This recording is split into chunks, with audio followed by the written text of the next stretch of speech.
In the darkness of a cell where light arrives only as grudging charity, where stone walls swallow every sound except the prisoner's own breathing, a young man sits composing verses that will outlive empires.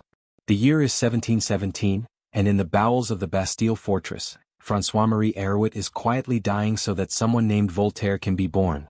He doesn't yet know that this cold stone womb will deliver him transformed, that the words forming in his mind during these months of captivity will echo through centuries, helping to reshape how humanity understands freedom, justice, tolerance, and the unquenchable human right to question everything that demands unthinking obedience.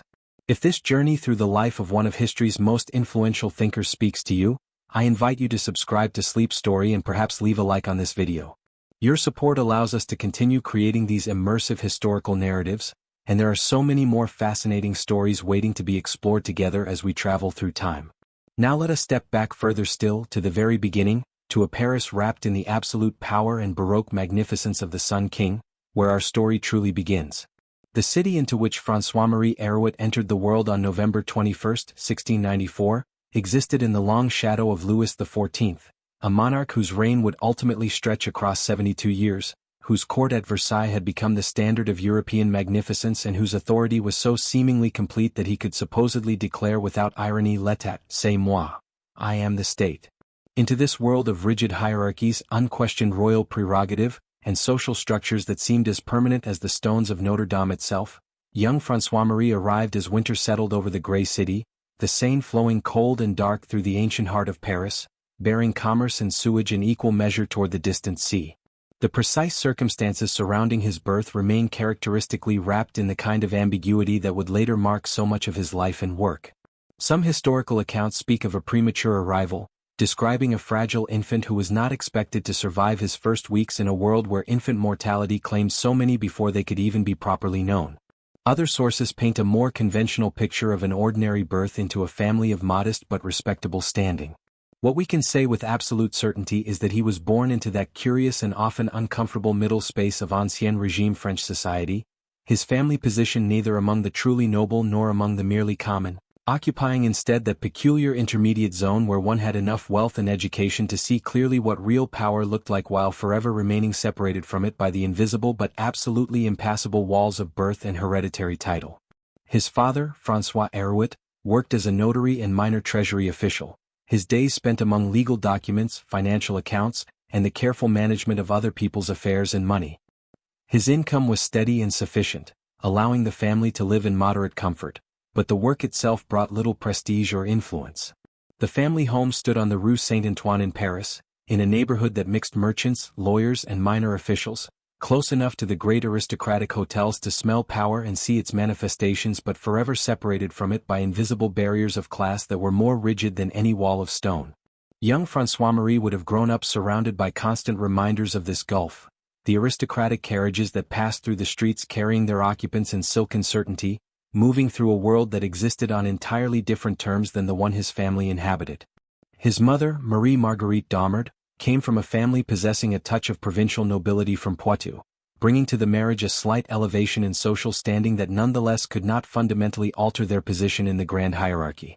She died when Francois-Marie was only 7 years old, a loss that would shape the boy in ways both obvious and subtle, creating a void that perhaps influenced his lifelong search for intellectual companionship and emotional connection.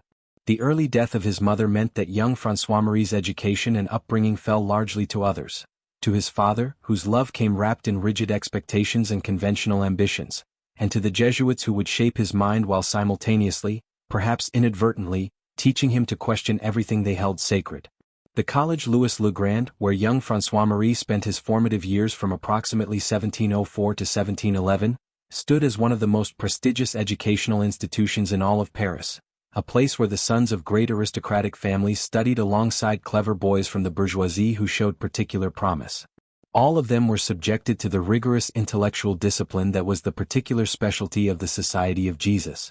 Picture those classrooms in the early morning hours, light filtering through tall windows set in thick stone walls, the pervasive smell of ink and parchment, candle wax and young bodies confined too long indoors, the constant scratch of quills as students laboriously copied Latin verses, the stern but genuinely passionate voices of the Jesuit fathers expounding on the glories of Cicero and Virgil, on the magnificence of classical civilization, and on the absolute truths of Catholic doctrine that must be accepted on faith.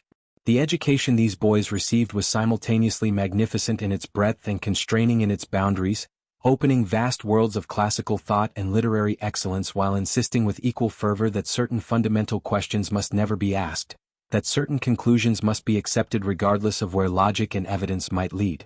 Francois-Marie absorbed Latin and Greek until they became almost second languages, until the rhythms of classical rhetoric so thoroughly shaped his way of thinking that they would influence how he structured sentences and arguments for the rest of his exceptionally long life.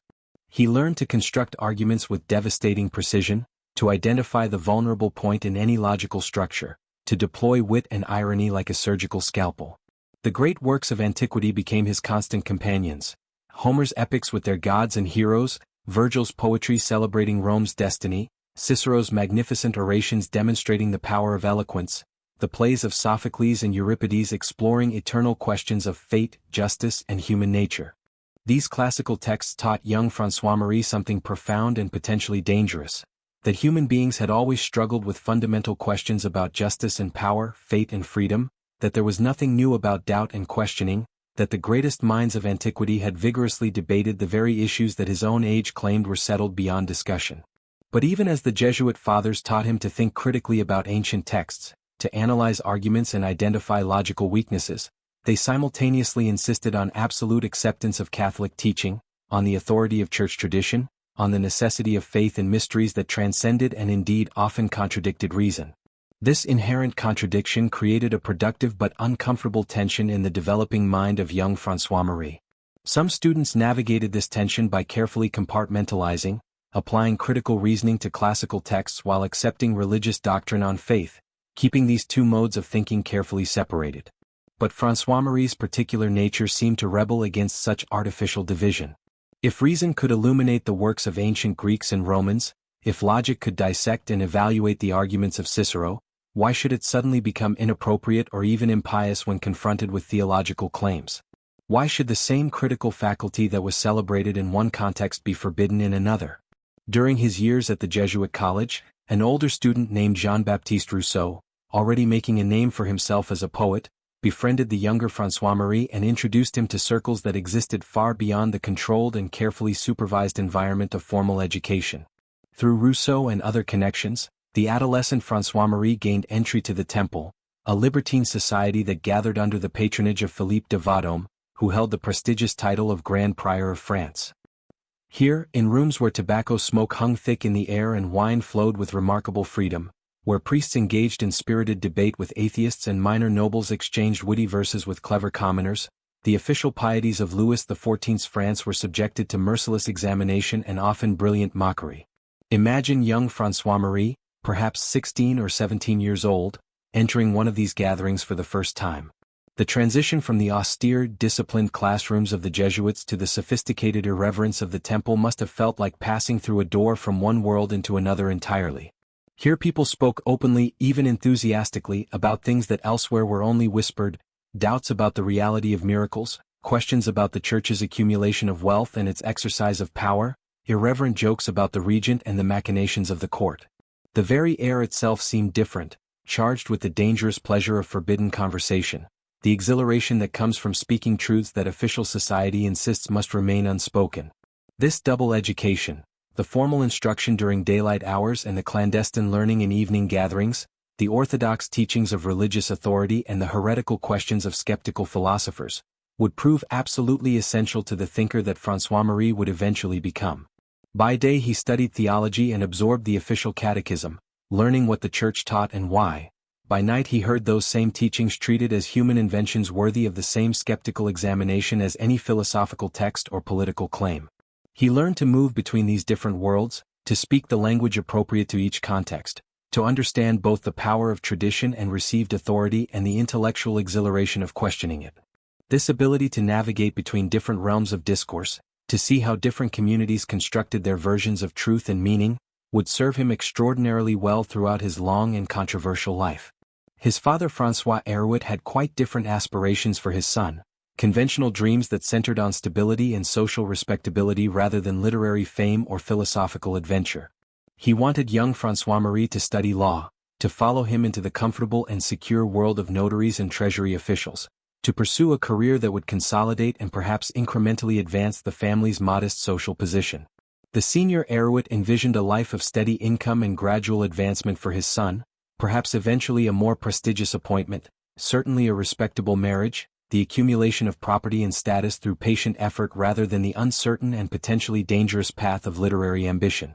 Father and son clashed repeatedly over this fundamental disagreement about the young man's future, their arguments carrying that particular bitter edge that comes when parental expectation confronts filial defiance, when one generation's hard-won wisdom about practical necessity meets the next generation's romantic conviction that life must mean something more than mere security.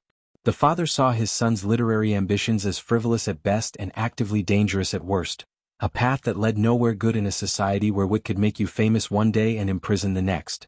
The son saw his father's plans as a kind of spiritual death, a surrender of everything that made life worth living, a transformation into one more anonymous functionary exchanging the possibility of genuine achievement for the security of mediocrity. At around 20 years of age, Francois-Marie attempted what seemed like a reasonable compromise that might satisfy both his father's insistence on a respectable career and his own desire for something more interesting than legal drudgery. He accepted a position as secretary to the French ambassador to the Netherlands, the Marquis de Chateauneuf. This diplomatic posting to The Hague should have represented a safe and promising introduction to government service, an opportunity to learn statecraft, make useful connections, and perhaps launch a career in diplomacy or administration that would have met even his father's demanding standards for respectability.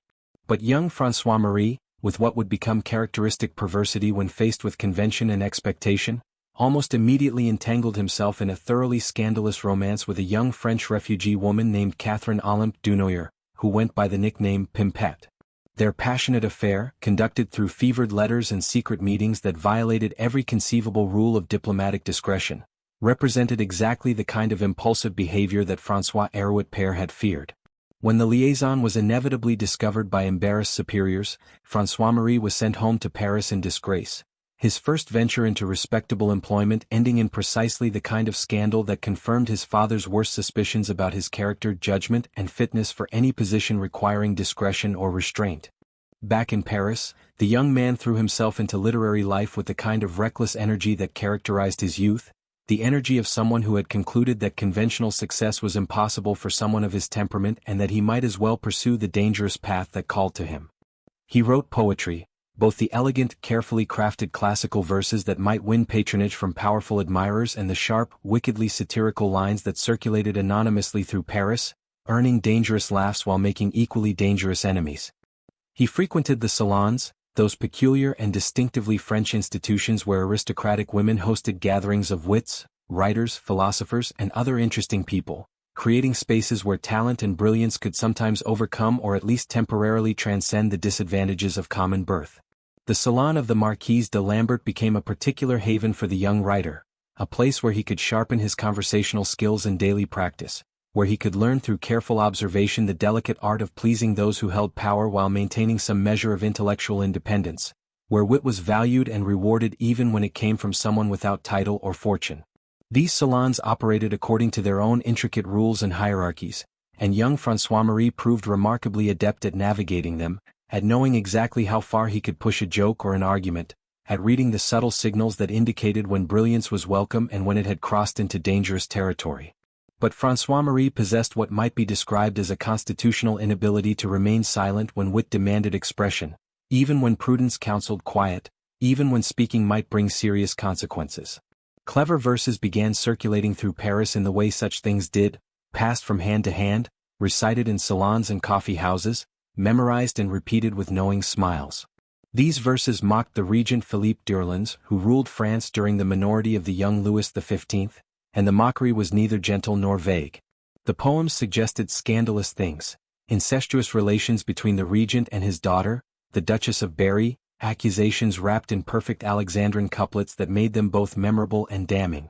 Whether Francois-Marie actually wrote these particular verses remains genuinely uncertain even today, one of those historical ambiguities that will probably never be completely resolved. He denied authorship his entire life, but his denials often carried a certain quality, a kind of smile behind the words that suggested the truth might be considerably more complicated than a simple yes or no. What matters for our understanding is not the absolute truth about authorship but rather that the authorities believed he had written them, and in the France of lettres de cachet, those instruments of arbitrary royal power that allowed the king or his representatives to imprison anyone without charge, trial, or even formal accusation, belief was entirely sufficient. In May of 1696 Francois-Marie was exiled from Paris, sent first to the provincial town of Toul and then to Sully-sur-Loire, banished from the city that represented everything that mattered to him. For a young man whose entire identity had come to center on Parisian literary life, whose sense of himself was inextricably bound up with the salons and theaters and coffee houses where reputations were made and destroyed, this banishment felt like exile from civilization itself, like being cast into outer darkness.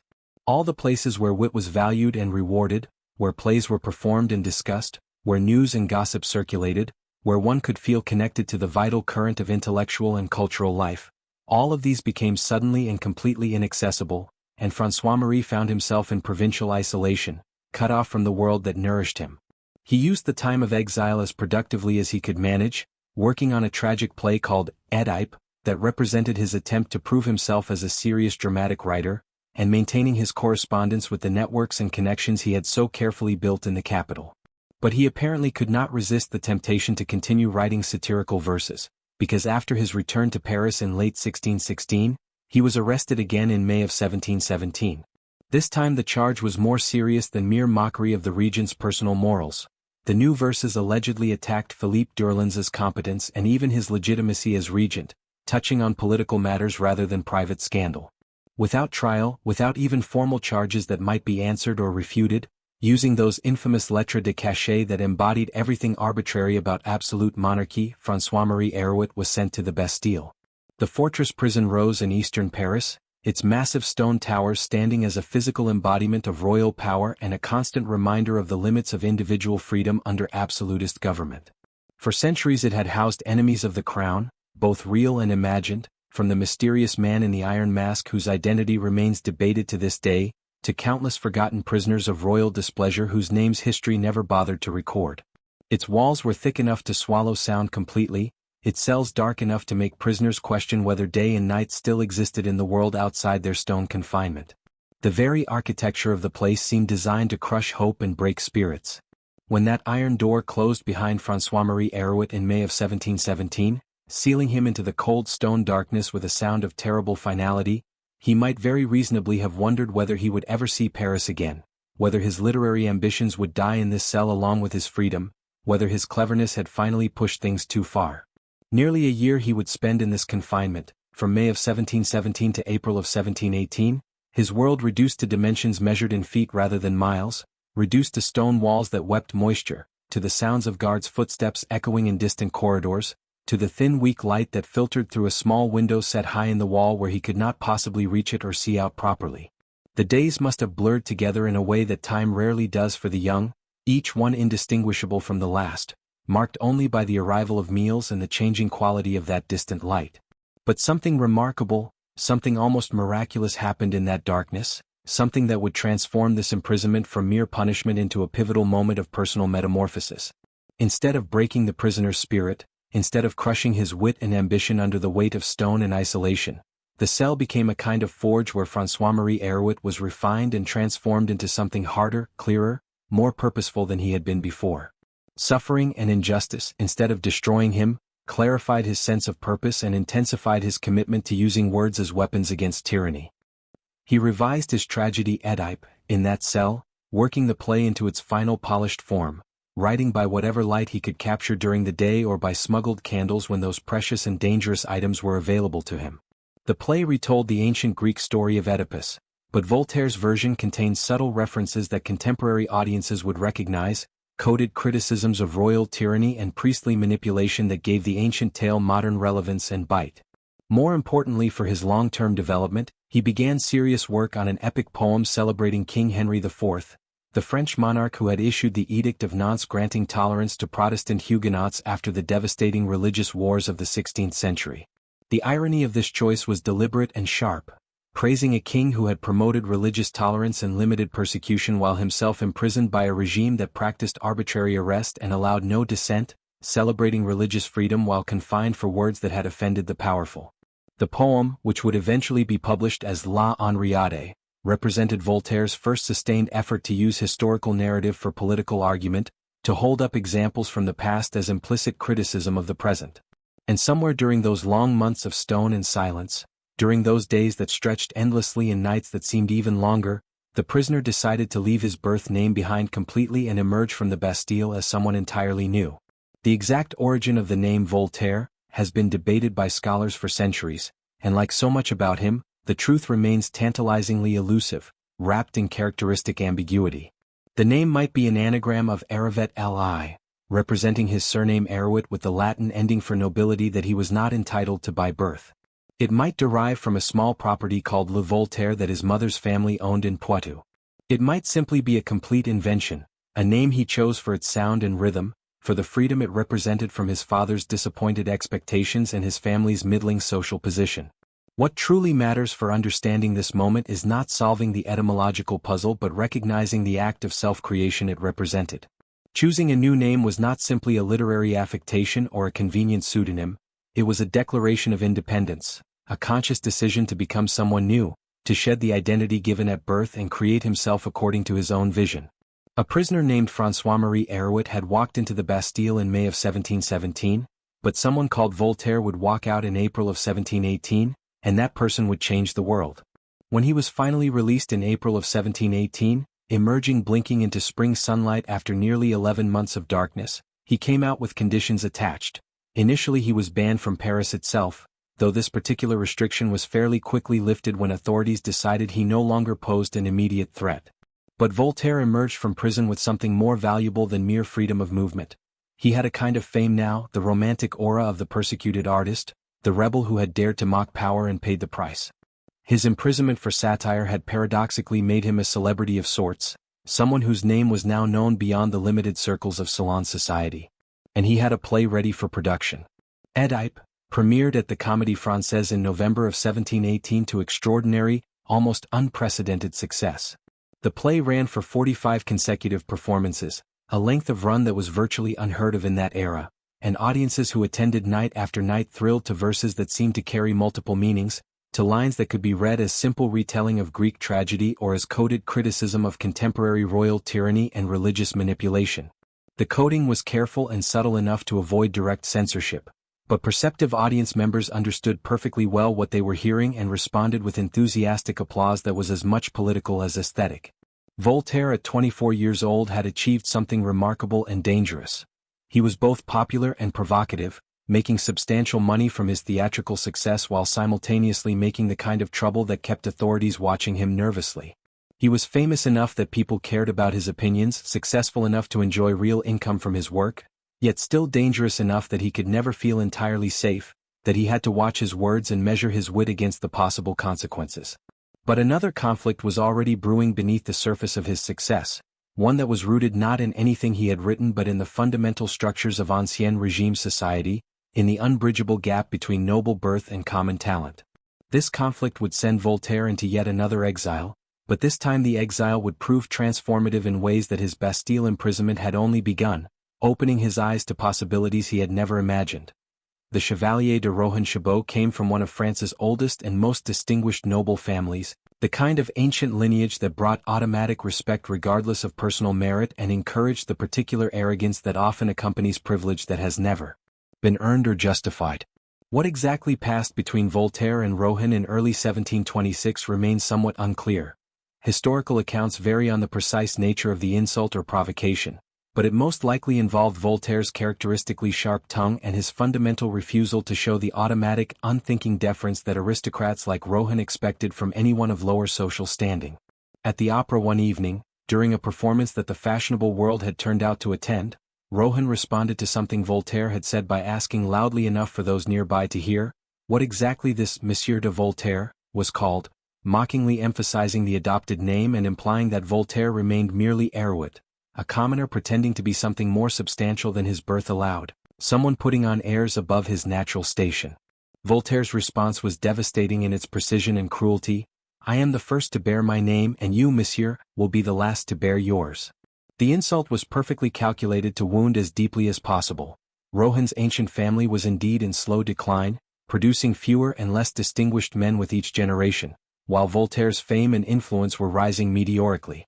The Rohan name represented a glorious past but an uncertain future, while the name Voltaire was new but ascending. The truth of this observation made it cut all the more deeply. But in the Paris of 1726, in the France of absolute monarchy and rigid social hierarchy, clever words could not protect a commoner from aristocratic revenge, and wit was emphatically not recognized as in any way equal to noble blood or hereditary title. A few days after this exchange, as Voltaire dined at the home of the Duc de Sully, enjoying the company and conversation of other intellectuals and aristocrats who valued his brilliance, a servant entered to inform him that someone wished to speak with him outside, that there was a matter requiring his immediate attention. On the street in front of the house, Rohan's hired thugs were waiting for him. They beat Voltaire methodically with sticks and clubs while their employer watched from the safety of his carriage, calling out instructions to his servants to be thorough in the beating but careful. "Don't hit his head, something good might come out of it yet." The beating itself was painful and humiliating, but the deeper wound, the injury that would never fully heal, came from what happened when Voltaire returned to the Duc de Sully's house expecting support and solidarity from his aristocratic friends. Instead of outrage at this assault on their guest, instead of indignation that a man had been beaten on their doorstep, Voltaire found embarrassment and a strong desire to pretend the incident simply hadn't happened. The unspoken but absolutely clear message was that he had somehow stepped outside the invisible boundaries that separated his world from theirs, that however much they enjoyed his wit and valued his company in their salons, he was not truly one of them, and when push came to literal shove, they would not defend him against one of their own class, even when that person was clearly in the wrong. The humiliation of this realization, that friendship and intellectual respect meant nothing when they came into conflict with the realities of social class, hurt more than the physical beating.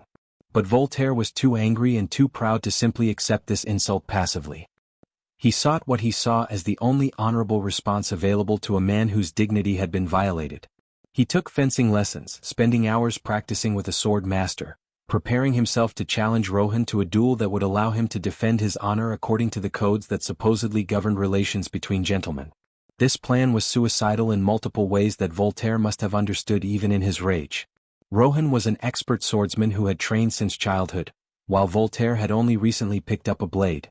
And even if by some miracle Voltaire won the duel, killing a nobleman meant certain execution for a commoner.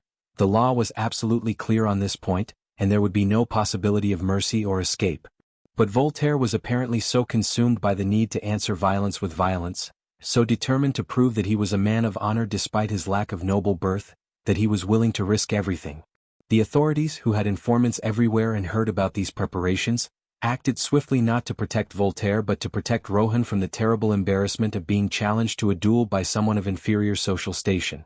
Using yet another lettre de cachet, they sent Voltaire back to the Bastille in April of 1726, returning him to those familiar stone walls and darkness, not to punish him for the beating he had received but to prevent him from responding to it, to save the aristocratic order from the uncomfortable precedent of a commoner demanding satisfaction from a nobleman. After approximately 2 weeks in that cell he knew too well, Voltaire was released with a clear condition attached to his freedom. He must leave France immediately and remain in exile for an indefinite period. The authorities wanted him gone, removed from Paris where his wit and his anger might cause further disturbances to the social order. He chose England as his destination, or perhaps more accurately, England was chosen for him as the least objectionable of the available options. In May of 1726, Voltaire crossed the English Channel to a country he barely knew, speaking English poorly and with a heavy French accent he would never entirely lose, carrying letters of introduction from friends who had connections in London but possessing little else in the way of resources or support. This exile, this forced removal from everything familiar, would prove to be the most transformative intellectual experience of Voltaire's entire life. The period when many of his fundamental ideas about society, government, religion, and human nature would crystallize into the philosophy that would make him famous and controversial across Europe. Sometimes the most important education comes not from books but from the shock of discovering that the world we have always known is not the only possible world, that arrangements we assumed were natural and inevitable are actually contingent and changeable. The England that Voltaire encountered over the next 2.5 years was a revelation that challenged and ultimately destroyed many of his assumptions about how human societies must necessarily organize themselves. Less than 40 years had passed since the glorious revolution of 1688, when England had replaced an absolutist Catholic king with a constitutional Protestant monarchy, fundamentally altering the balance of power between crown and parliament. The system that had developed in those intervening decades seemed almost miraculous to someone raised under French absolutism and intimately familiar with arbitrary royal power. England had created a constitutional monarchy where Parliament held real, substantial power over taxation and legislation, where laws limited what even the king could do, where no one could be imprisoned without formal charges that could be examined and challenged in court, where habeas corpus protected citizens from arbitrary arrest. Different Protestant sects, Anglicans, Presbyterians, Quakers, Baptists, and others, coexisted in relative peace under a system of tolerance that was far from perfect but nonetheless dramatically better than the religious uniformity violently enforced in Catholic France. This was a society where commercial success brought real social respect, where merchants could rise to positions of genuine influence, where being useful and productive mattered at least as much as being born into the right family. Voltaire arrived in London with those letters of introduction, and his celebrity as a French wit and successful playwright opened doors that might otherwise have remained closed to a penniless exile. He met Alexander Pope, the greatest English poet of the age, whose sharply satirical verse in works like The Rape of the Lock and The Dunciad echoed Voltaire's own use of poetry as a weapon against folly and pretension. He encountered Jonathan Swift, whose Gulliver's Travels had appeared just before Voltaire's arrival and demonstrated brilliantly how fantastical narrative and seeming children's adventure could carry devastating social and political criticism beneath its entertaining surface. He spent significant time with Lord Bolingbroke, a philosopher-statesman who had himself experienced political exile and who introduced Voltaire to English deism, the idea that reason alone, without any need for divine revelation or church authority, could discover fundamental religious truths, that the existence of God could be proven through observation of nature's order, while most of what churches taught could be dismissed as human invention and superstition serving priestly power. But perhaps the most important intellectual influences on Voltaire during these English years came from thinkers who were already dead when he arrived, whose works he encountered in English libraries and bookshops. He discovered John Locke's Essay Concerning Human Understanding, with its revolutionary argument that knowledge comes not from innate ideas implanted by God but from experience and observation, from the mind's interaction with the physical world. Even more importantly, he absorbed Locke's political writings, which argued that governments derive their legitimacy from the consent of the governed rather than from divine right, that the purpose of government is to protect natural rights including life, liberty, and property, and that citizens have the right to resist and replace governments that violate these fundamental principles. These concepts struck Voltaire with the force of genuine revelation, opening up possibilities he had barely imagined. Here was a systematic philosophical basis, grounded in careful reasoning rather than wishful thinking, for rejecting the absolute monarchy and religious dogma that France simply took for granted as the natural order of things. Here was an argument that the world he had known was not inevitable or divinely ordained but rather historically contingent, capable of being different, potentially capable of being better. Even more electrifying was Sir Isaac Newton, who had died in 1727, shortly after Voltaire's arrival in England. Voltaire attended Newton's state funeral at Westminster Abbey, watching in something like wonder as England buried a mathematician and physicist with honors usually reserved exclusively for nobles, generals, and bishops. This alone sent a powerful message about what English society valued, about the respect accorded to intellectual achievement rather than merely to inherited title. But Newton's actual scientific work proved even more influential on Voltaire's developing worldview than the symbolism of his grand funeral. Newton's Principia Mathematica presented a mathematical description of universal gravitation that explained both the fall of an apple and the orbit of planets using the same fundamental laws, revealing a cosmos that operated by consistent, discoverable principles rather than divine whim or Aristotelian mysticism. His Optics demonstrated an experimental approach to understanding light and color, showing how careful observation and mathematical analysis could unlock nature's secrets. Newton's entire method, observation, hypothesis formation, mathematical formulation, experimental verification, represented a way of understanding the world that was fundamentally different from the scholastic philosophy and theological speculation that still dominated French intellectual life. Voltaire threw himself into understanding Newtonian physics with the kind of intense intellectual energy that characterized his approach to anything that captured his interest. He studied mathematics that he had never properly learned during his classical education, worked his way through scientific papers that were technically demanding and conceptually challenging, attended lectures at the Royal Society where England's leading scientists gathered to present and debate their research. He saw in Newton's work something that transcended mere physics. something with profound philosophical implications. Here was a model for how human beings should approach all questions, not just questions about motion and gravity. Observe carefully and systematically. Form hypotheses based on evidence rather than authority or tradition. Calculate rigorously using mathematics. Test your hypotheses through experiment and observation. Verify conclusions against reality. Let evidence guide your understanding rather than forcing evidence to fit predetermined theological or philosophical conclusions. The cosmos that Newton revealed through this method was orderly, mathematical, entirely comprehensible to human reason properly applied. And if the physical universe operated according to discoverable rational laws, Voltaire began to wonder with growing conviction, why should human society be any different? Why couldn't reason and evidence guide political and social arrangements just as they guided understanding of planetary motion? The religious landscape of England fascinated Voltaire in ways that would fundamentally shape his thinking about tolerance for the rest of his life. Unlike France with its single established Catholic Church and its history of brutal persecution against Protestant Huguenots, persecution that had driven hundreds of thousands into exile when Louis XIV revoked the Edict of Nantes in 1685, England allowed multiple Protestant denominations to coexist in a system of legal toleration that was far from perfect but nonetheless represented a genuine alternative to enforced religious uniformity. Anglicans, Presbyterians, Quakers, Baptists, and various other Protestant groups each had their own beliefs, their own forms of worship, their own understanding of Christian doctrine, yet they managed to live together in relative peace rather than engaging in the kind of religious warfare that had devastated Europe for more than a century. Voltaire visited Quaker meetings out of genuine curiosity, finding himself charmed and somewhat bemused by their radical practices, their refusal of all hierarchy in favor of direct communion with the divine light within each person, their plain speech that recognized no social distinctions between nobleman and commoner, their silent worship that seemed to dispense entirely with priests and elaborate ritual, their commitment to pacifism even when it brought persecution. From observing England's religious diversity, Voltaire formulated an observation that would become absolutely central to his philosophy of tolerance, an insight that he would express in various forms throughout his later writings. A country with only one religion would necessarily have despotism, because that single religion would ally with political power to enforce its doctrines and crush all dissent. A country with exactly two religions would experience civil war as each sought to dominate or eliminate the other, but a country with 30 or more religions would have peace and prosperity, because when religious diversity becomes too great for any single sect to dominate, tolerance becomes a practical necessity rather than merely an idealistic luxury.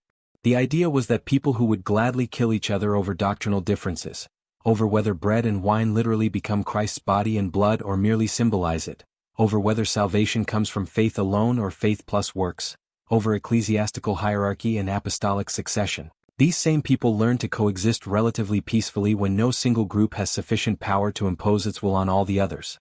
Tolerance emerges not primarily from moral enlightenment, though that helps, but from the practical recognition that religious conflict serves nobody's interest when victory is impossible. Voltaire also discovered, much to his initial surprise, that in England commerce and trade were not considered shameful or degrading for people of quality, as they were in France where true nobility viewed any involvement in business as fundamentally incompatible with aristocratic dignity. A French nobleman might be desperately poor, his estates mortgaged to the hilt, but he would never sully his hands or his honor with trade or business.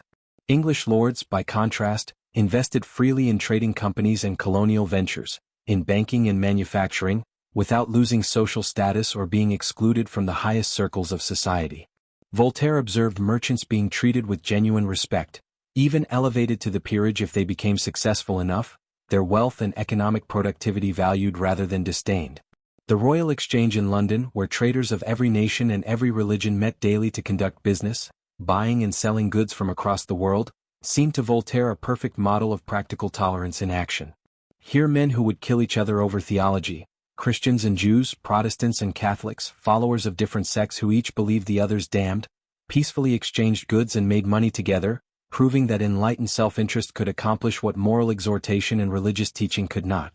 Commerce, Voltaire began to think, was a force for peace precisely because it gave people a concrete, material reason to cooperate across religious and national boundaries. During his years in England, Voltaire continued his own literary work with characteristic productivity. He revised his epic poem La Henriade, yet again, polishing and improving the verse that celebrated Henri Ivy's promotion of religious tolerance. With the help of subscription support from English admirers and nobles who appreciated both his talent and his anti-absolutist principles, he published a magnificent English edition in 1728, dedicated to Queen Caroline with appropriate flattery. The subscription list included 344 names from the highest ranks of English society, and the financial success of this publication generated enough money to secure Voltaire's independence, to ensure that he would never again need to depend entirely on aristocratic patronage or royal pension for his survival. This subscription model of publication, where the costs were underwritten by advance commitments from readers who wanted to support the work, was quite different from the system of royal pensions and aristocratic favor that French writers typically depended on for their livelihood. It showed Voltaire another model of how literary talent could support itself with somewhat less complete dependence on the potentially capricious favor of the powerful, though of course even subscription publishing required connections and reputation to succeed. But the most important and influential work that emerged from Voltaire's English years would be a book that appeared superficially to be merely a travelogue but was actually a devastating critique of everything French. His Lettres philosophiques, published in English as Letters Concerning the English Nation. Structured as a series of letters ostensibly describing various aspects of English life for French readers curious about this foreign country, the book covered English religion, politics, science, literature, and commerce in what seemed like a spirit of neutral observation and description. But every perceptive reader understood immediately that the book's actual purpose had very little to do with simply informing French audiences about England and everything to do with criticizing France through strategic comparison. Every description of English constitutional monarchy implicitly condemned French absolutism. Every celebration of English religious tolerance highlighted the cruel persecution that French Catholics directed against Protestants and freethinkers. Every explanation of how Newton's empirical method had revolutionized natural philosophy mocked France's continued devotion to outworn Aristotelian physics and Cartesian speculation. Every praise of English commerce and respect for merchants implicitly criticized French aristocratic disdain for productive economic activity. The book didn't need to make these criticisms explicit. The comparison itself did all the necessary work, allowing readers to draw their own damning conclusions about the fundamental differences between the two societies, about why England seemed to be advancing in knowledge, prosperity, and freedom while France remained mired in superstition, economic stagnation, and political tyranny. This technique of criticism through comparison, of praising what you support rather than directly attacking what you oppose, would become one of Voltaire's favorite rhetorical strategies, a way of evading censorship while still making his points with devastating clarity. Voltaire returned to France in late 1728 or early 1729. As with so many details of his life, sources differ on the exact timing, leaving us with characteristic ambiguity. But what's absolutely clear is that he returned fundamentally transformed by his English experience. He had left France as a clever poet and successful playwright, someone whose wit made him famous and whose satire sometimes got him in trouble, but whose ambitions were essentially literary and personal rather than philosophical or political in any systematic way. He returned as something quite different, as a philosopher in the full 18th century sense of that term, someone committed to using reason and evidence to improve human society, to fighting against superstition and arbitrary power with sustained argument backed by careful observation. The English experience had shown him in concrete, undeniable terms that the world he had always known was not the only possible world, that societies could organize themselves according to different principles, that freedom and prosperity could coexist, that tolerance was not just a beautiful ideal but a practical policy producing tangible benefits for everyone. He had seen with his own eyes that constitutional limits on royal power didn't lead to chaos but to greater justice and stability, that religious diversity didn't necessarily produce civil war but could lead to peace, that respect for commercial activity generated wealth that benefited society broadly rather than just a narrow aristocratic elite. This knowledge was dangerous because once you understand that current arrangements are not natural or inevitable but historically contingent, once you see clearly that things could be different and potentially better, you can never quite accept the old justifications for why things must remain as they are. The exile that was supposed to punish and humble Voltaire had instead radicalized him, had given him both the intellectual framework and the concrete examples he would use for the rest of his life to argue against absolutism, intolerance, and the alliance between throne and altar.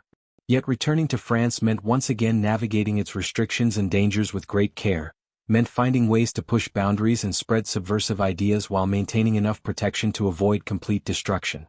Voltaire settled into a pattern of behavior that would characterize much of his middle years, writing and publishing works that challenged authority in carefully calculated ways, cultivating relationships with powerful aristocrats who could offer some protection when his writings inevitably offended other authorities, making money through shrewd investments and financial schemes that ensured his independence, always balancing on the knife edge between fame and danger. He invested successfully in various ventures including army supply contracts that profited from France's constant military campaigns, and most famously, he and a mathematician friend identified a loophole in the state lottery system that allowed them to guarantee profits by buying up certain combinations of tickets. This scheme was technically legal, if clearly not in the spirit of what the lottery's designers had intended, and it made Voltaire wealthy enough that he would never again need to depend entirely on literary income or aristocratic patronage. This financial independence would prove crucial to his later freedom to write exactly what he thought, because someone who doesn't need your money is much harder to control through threats of withdrawing support. He continued writing plays that were popular with audiences who appreciated both the entertainment value and the subtle political and philosophical messages for those alert enough to notice them woven into the dramatic structure. Works like Zaire played to packed houses at the Comédie Française, making money while very carefully pushing against acceptable boundaries of what could be said about power, religion, and human nature. But when his Lettres philosophiques appeared in France in 1734 without royal permission, published by a brave or perhaps reckless printer who saw opportunity in the book's controversial content, the authorities' reaction was swift and severe. The Parliament of Paris, recognizing immediately the dangerous implications of Voltaire's praise for English political and religious arrangements, ordered the book publicly burned and issued a warrant for Voltaire's arrest on charges that effectively amounted to sedition disguised as travel writing. Once again Voltaire had to flee Paris hastily to avoid imprisonment, and this time he found refuge in something far more valuable at a chateau in Champagne owned by a woman who would become the most important relationship of his life, both intellectually and romantically. Émilie du Châtelet was 30 years old when she and Voltaire became lovers in 1733, and by any measure she was an extraordinary woman who would have been remarkable in any era but was particularly unusual in the 18th century. She had somehow managed to educate herself in mathematics and physics to a genuinely professional level during a time when such learning was not merely unnecessary for women but was actively considered harmful, likely to damage their health and certainly to make them unsuitable for their natural roles as wives and mothers. Despite all the obstacles that 18th-century society placed in the path of women seeking serious education, Émilie could read and write Latin with facility, could translate Newton's technical Latin prose into elegant French, could conduct sophisticated experiments in mechanics and optics, and could hold her own in philosophical and scientific debates with the leading male thinkers of the age. She was also married to the Marquis du Châtelet, a military officer who was frequently absent from home with his various duties and campaigns, and who proved remarkably tolerant, whether from genuine broad-mindedness or simple indifference, of his wife's liaison with France's most famous and controversial writer. This kind of arrangement was not particularly unusual in aristocratic marriages of the period, where marriages were matters of family alliance and property transfer rather than romantic love, and where both partners often maintained separate emotional and physical relationships as long as appropriate discretion was maintained. At Cirey, the somewhat run-down chateau in Champagne that Émilie's husband rarely visited, Voltaire and Émilie created something genuinely rare and precious. A true partnership that was simultaneously romantic, intellectual, and scientific in nature, where passion and philosophy intertwined so thoroughly that they became essentially inseparable.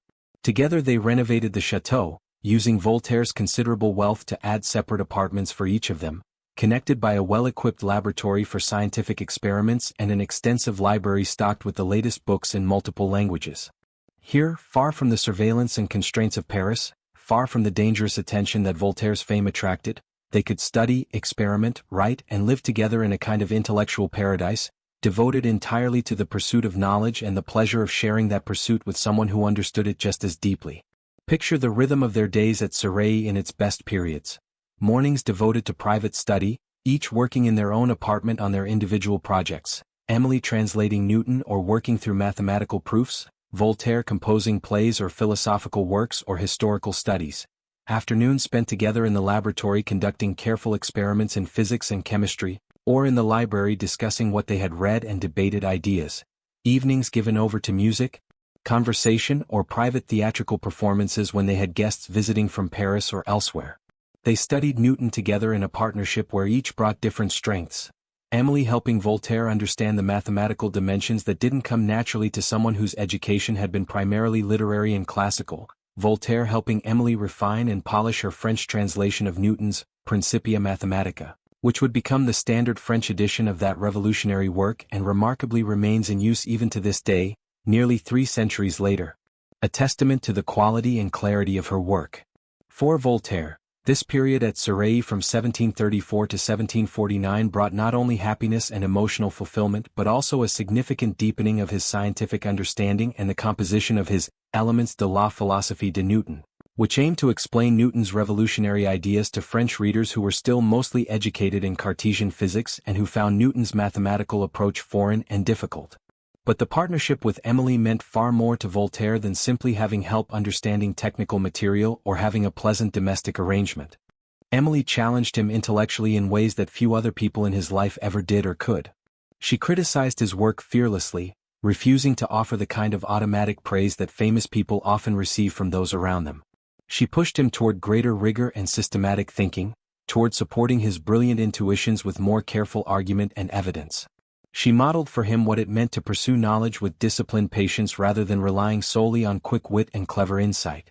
Their voluminous correspondence, much of which survives, reveals genuine mutual respect and intellectual engagement alongside romantic passion. Emily was emphatically not a muse who inspired from a pedestal or a patron who supported from a position of superiority, but rather a true intellectual equal, something extraordinarily rare in any age but especially in 18th-century Europe. The years at Surrey were extraordinarily productive for Voltaire despite the relative isolation, or perhaps because of it, because he had the freedom to work without constant interruption and the stimulus of Emily's partnership. He wrote plays including Zaire and Mérapie, which enjoyed tremendous success when performed in Paris despite his continued exile from actually living in the city. He composed poetry both serious and satirical. He began the historical works that would eventually include his major studies of the age of Louis XIV and his Essay on the Manners and Spirit of Nations, pioneering a new approach to history that focused not merely on kings and battles but on the broader development of civilization, culture, economy, and ideas. He also began what would become one of his most consequential relationships with power when Crown Prince Frederick of Prussia, an admirer of French literature and philosophy who read Voltaire's works eagerly, initiated a correspondence in 1736.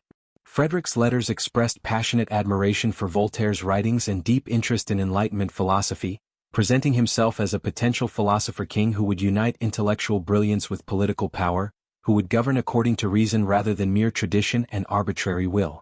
This correspondence with Frederick would eventually lead to another of Voltaire's complicated and ultimately disappointing encounters with absolute power, another test of whether enlightened despotism was genuinely possible or merely a self-flattering illusion that intellectuals told themselves. But that would come later, after tragedy struck Surrey. In 1749, Emily became pregnant at the age of 42 by another lover, the poet Jean-François de Saint-Lambert. The pregnancy was extremely dangerous for a woman of her age in an era when even routine childbirth killed women regularly, and everyone involved understood the serious risk. She gave birth to a daughter in early September, and for a few days it seemed that both mother and child might survive against the odds.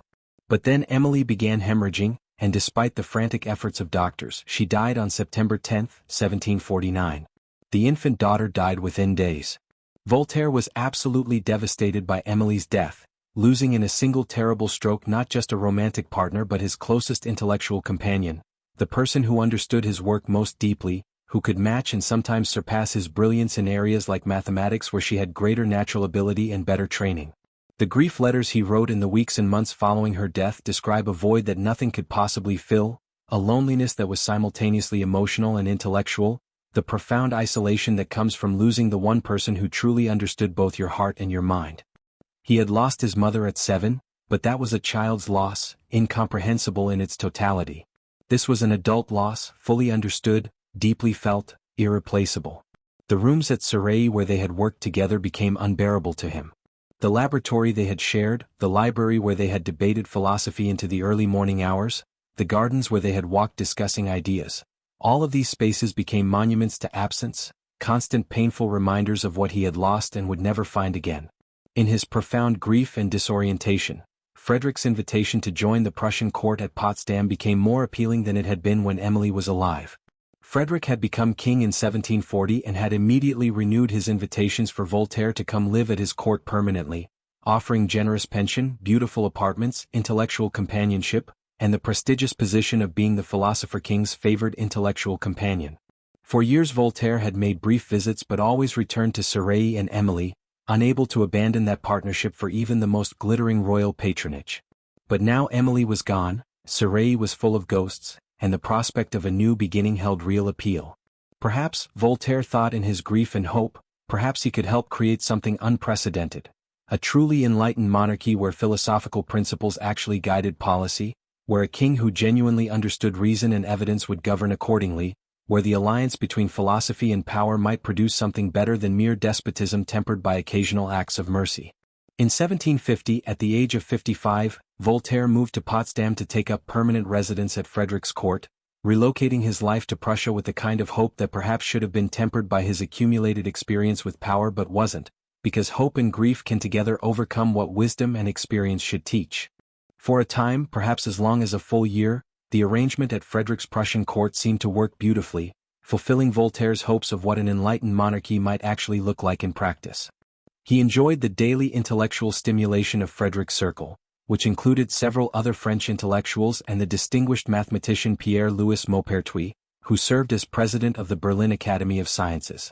Voltaire had access to Frederick's excellent library, perhaps the finest private collection in German-speaking Europe, filled with the latest books in multiple languages. He had time to write without constant interruption, rooms that were beautiful and comfortable, and most seductively, the satisfaction of daily conversations with a king who genuinely understood philosophy, who could discuss metaphysics and literature with real sophistication, who valued intellectual exchange and seemed to take seriously the idea that reason should guide governance. Frederick showered his favorite philosopher with attention and honors, offered a generous pension that ensured financial security, provided elegant apartments in the magnificent palace of Sanssouci that Frederick had built as his private retreat, and treated Voltaire as an honored guest whose mere presence brought prestige and intellectual legitimacy to the Prussian court. The palace itself was a kind of paradise, beautiful gardens designed in the French style, terraced vineyards climbing the hill, intimate spaces designed for philosophical conversation and artistic creation rather than the rigid ceremony and military display that characterized most royal courts. In the evenings, Voltaire and Frederick would sit together, sometimes just the two of them, sometimes with a small circle of other intellectuals, discussing philosophy, literature, science, the nature of good government, the possibilities of human progress. They debated the ideas of Leibniz and Spinoza, discussed the latest developments in natural philosophy, traded witticisms about the follies they observed in European politics and society. Frederick wrote poetry in French and asked Voltaire to critique and improve it, accepting correction from his intellectual superior in a way that seemed to promise genuine humility despite absolute political power. For someone like Voltaire who had spent his entire life moving between the dangerous extremes of persecution and patronage, who had been imprisoned for his words and exiled for his wit, this seemed like a kind of ideal compromise, the security and influence that came from royal favor combined with a king who actually understood and valued ideas, who seemed genuinely committed to Enlightenment principles. Here, Voltaire must have thought in those early hopeful months, here was the proof that power and philosophy could be reconciled, that the dream of enlightened despotism was not merely an illusion. But the relationship between Frederick and Voltaire contained inherent contradictions that would inevitably create unbearable tension, contradictions rooted in the fundamental incompatibility between genuine intellectual freedom and absolute political power, between the philosopher's commitment to following truth wherever it leads and the king's ultimate loyalty to his own authority and interests. Frederick wanted Voltaire primarily as an ornament to his court, a famous intellectual whose presence demonstrated Frederick's own sophistication and commitment to culture. He wanted a literary collaborator who would polish his French verses and perhaps write works celebrating Frederick's reign and accomplishments. He wanted the prestige that came from patronizing Europe's most famous writer. What Frederick emphatically did not want was someone who would actually challenge his policies or question his decisions on matters of real political importance, someone who would take seriously the idea that philosophical principles should actually constrain how power is exercised. Frederick remained fundamentally an absolutist monarch who believed deeply in his divine right to rule exactly as he saw fit, who made decisions based on political calculation and military advantage rather than philosophical ideals, who would sacrifice any principle to serve what he judged to be Prussian interests. His commitment to Enlightenment ideas was genuine but strictly limited to the realm of abstract discussion and cultural patronage. It did not extend to actually limiting his own power or governing according to constraints other than his own will. Voltaire, on the other hand, wanted to influence Frederick's actual policies, to encourage the king to govern according to enlightened principles of justice and reason, to demonstrate that philosophy could guide practical statecraft in ways that would produce better outcomes than mere tradition and arbitrary will. He was philosophically opposed to the very concept of arbitrary power, to the idea that anyone, no matter how educated or well-intentioned, should possess absolute authority without constraints or accountability. Even when that power was exercised by someone he liked and admired, even when the despot claimed to be enlightened, Voltaire could not ultimately accept the fundamental principle of despotism itself. Moreover, Frederick could be personally cruel and cynical in ways that increasingly shocked and disturbed Voltaire as the philosopher came to know the king more intimately. Frederick would make cutting jokes at Voltaire's expense in public settings, demonstrating to his court that even his favorite philosopher was still fundamentally a subordinate whose dignity could be sacrificed for the king's amusement, whose status depended entirely on royal favor that could be withdrawn at any moment. He would act in ways that blatantly contradicted the enlightened principles he claimed to embrace, showing through his actual behavior that when philosophy conflicted with political calculation or personal desire, philosophy would always give way. For his part, Voltaire could be remarkably indiscreet and sometimes deliberately provocative in ways that embarrassed Frederick and called into question the king's judgment in keeping such a loose cannon so close to the throne. Voltaire could not resist a clever insult even when prudence absolutely demanded silence, could not play the role of grateful and subordinate dependent that the patron-client relationship implicitly required. His wit had always been both his greatest gift and his most dangerous liability, and living at Frederick's court did nothing to moderate his tendency to say exactly what he thought when a cutting observation presented itself. The deterioration of their relationship happened gradually over approximately 2 years, through an accumulating series of incidents that individually might have been overcome but collectively poisoned the atmosphere beyond recovery. Voltaire engaged in a somewhat shady financial scheme involving Saxon bonds and currency speculation that annoyed Frederick and made the king question his favorite's judgment and character. The details of the scheme are complicated and historians still debate exactly what Voltaire did and whether it was actually illegal, but what mattered was Frederick's growing sense that his philosopher was greedy and unscrupulous in matters of money. Frederick made increasingly pointed public jokes at Voltaire's expense, mockery that wounded the writer's considerable pride and reminded him that he was, at the end of the day, still a commoner dependent on royal favor, someone whose brilliance and fame meant nothing when measured against the absolute power of a king who could humiliate him with impunity. The humor had a cruel edge that revealed something important about Frederick's character. His capacity for coldness, his willingness to hurt people he claimed to value when it served his purposes or simply amused him. Voltaire got into increasingly nasty and public disputes with other members of Frederick's court and intellectual circle, particularly with Maupertuis, the president of the Berlin Academy of Sciences. The initial disagreement concerned scientific questions about the principle of least action and other technical matters in physics, but it quickly escalated into a personal feud characterized by mutual contempt and barely disguised hatred. Maupertuis was vain and authoritarian in his management of the academy, and Voltaire found these qualities intolerable. Maupertuis resented Voltaire's fame and Frederick's obvious preference for the philosopher over the mathematician. When Frederick sided with Maupertuis in these disputes, supporting the Academy president over his supposed favorite philosopher, Voltaire began to understand that the king's friendship had very definite limits that corresponded exactly to the boundaries of Frederick's political interests. The king would not allow even Voltaire to undermine the authority of someone Frederick had appointed to an important position, would not permit philosophical debate to threaten the hierarchy and order that absolute monarchy required. The final break came in 1753 when Voltaire, unable to resist escalating the conflict despite the obvious dangers, published a devastating satirical pamphlet called Diatribe du Docteur Acacia, that viciously mocked Maupertuis' scientific pretensions and personal vanity, making the Academy president look ridiculous in ways that he could never fully recover from. The pamphlet was brilliant as satire, cruel in its precision, and politically catastrophic for Voltaire because it forced Frederick to choose between his favorite philosopher and the institutional authority that his monarchy depended on. Frederick chose authority over friendship, as Voltaire should have known he would. The king had Voltaire's apartments searched and materials confiscated, treating the famous philosopher like a common criminal.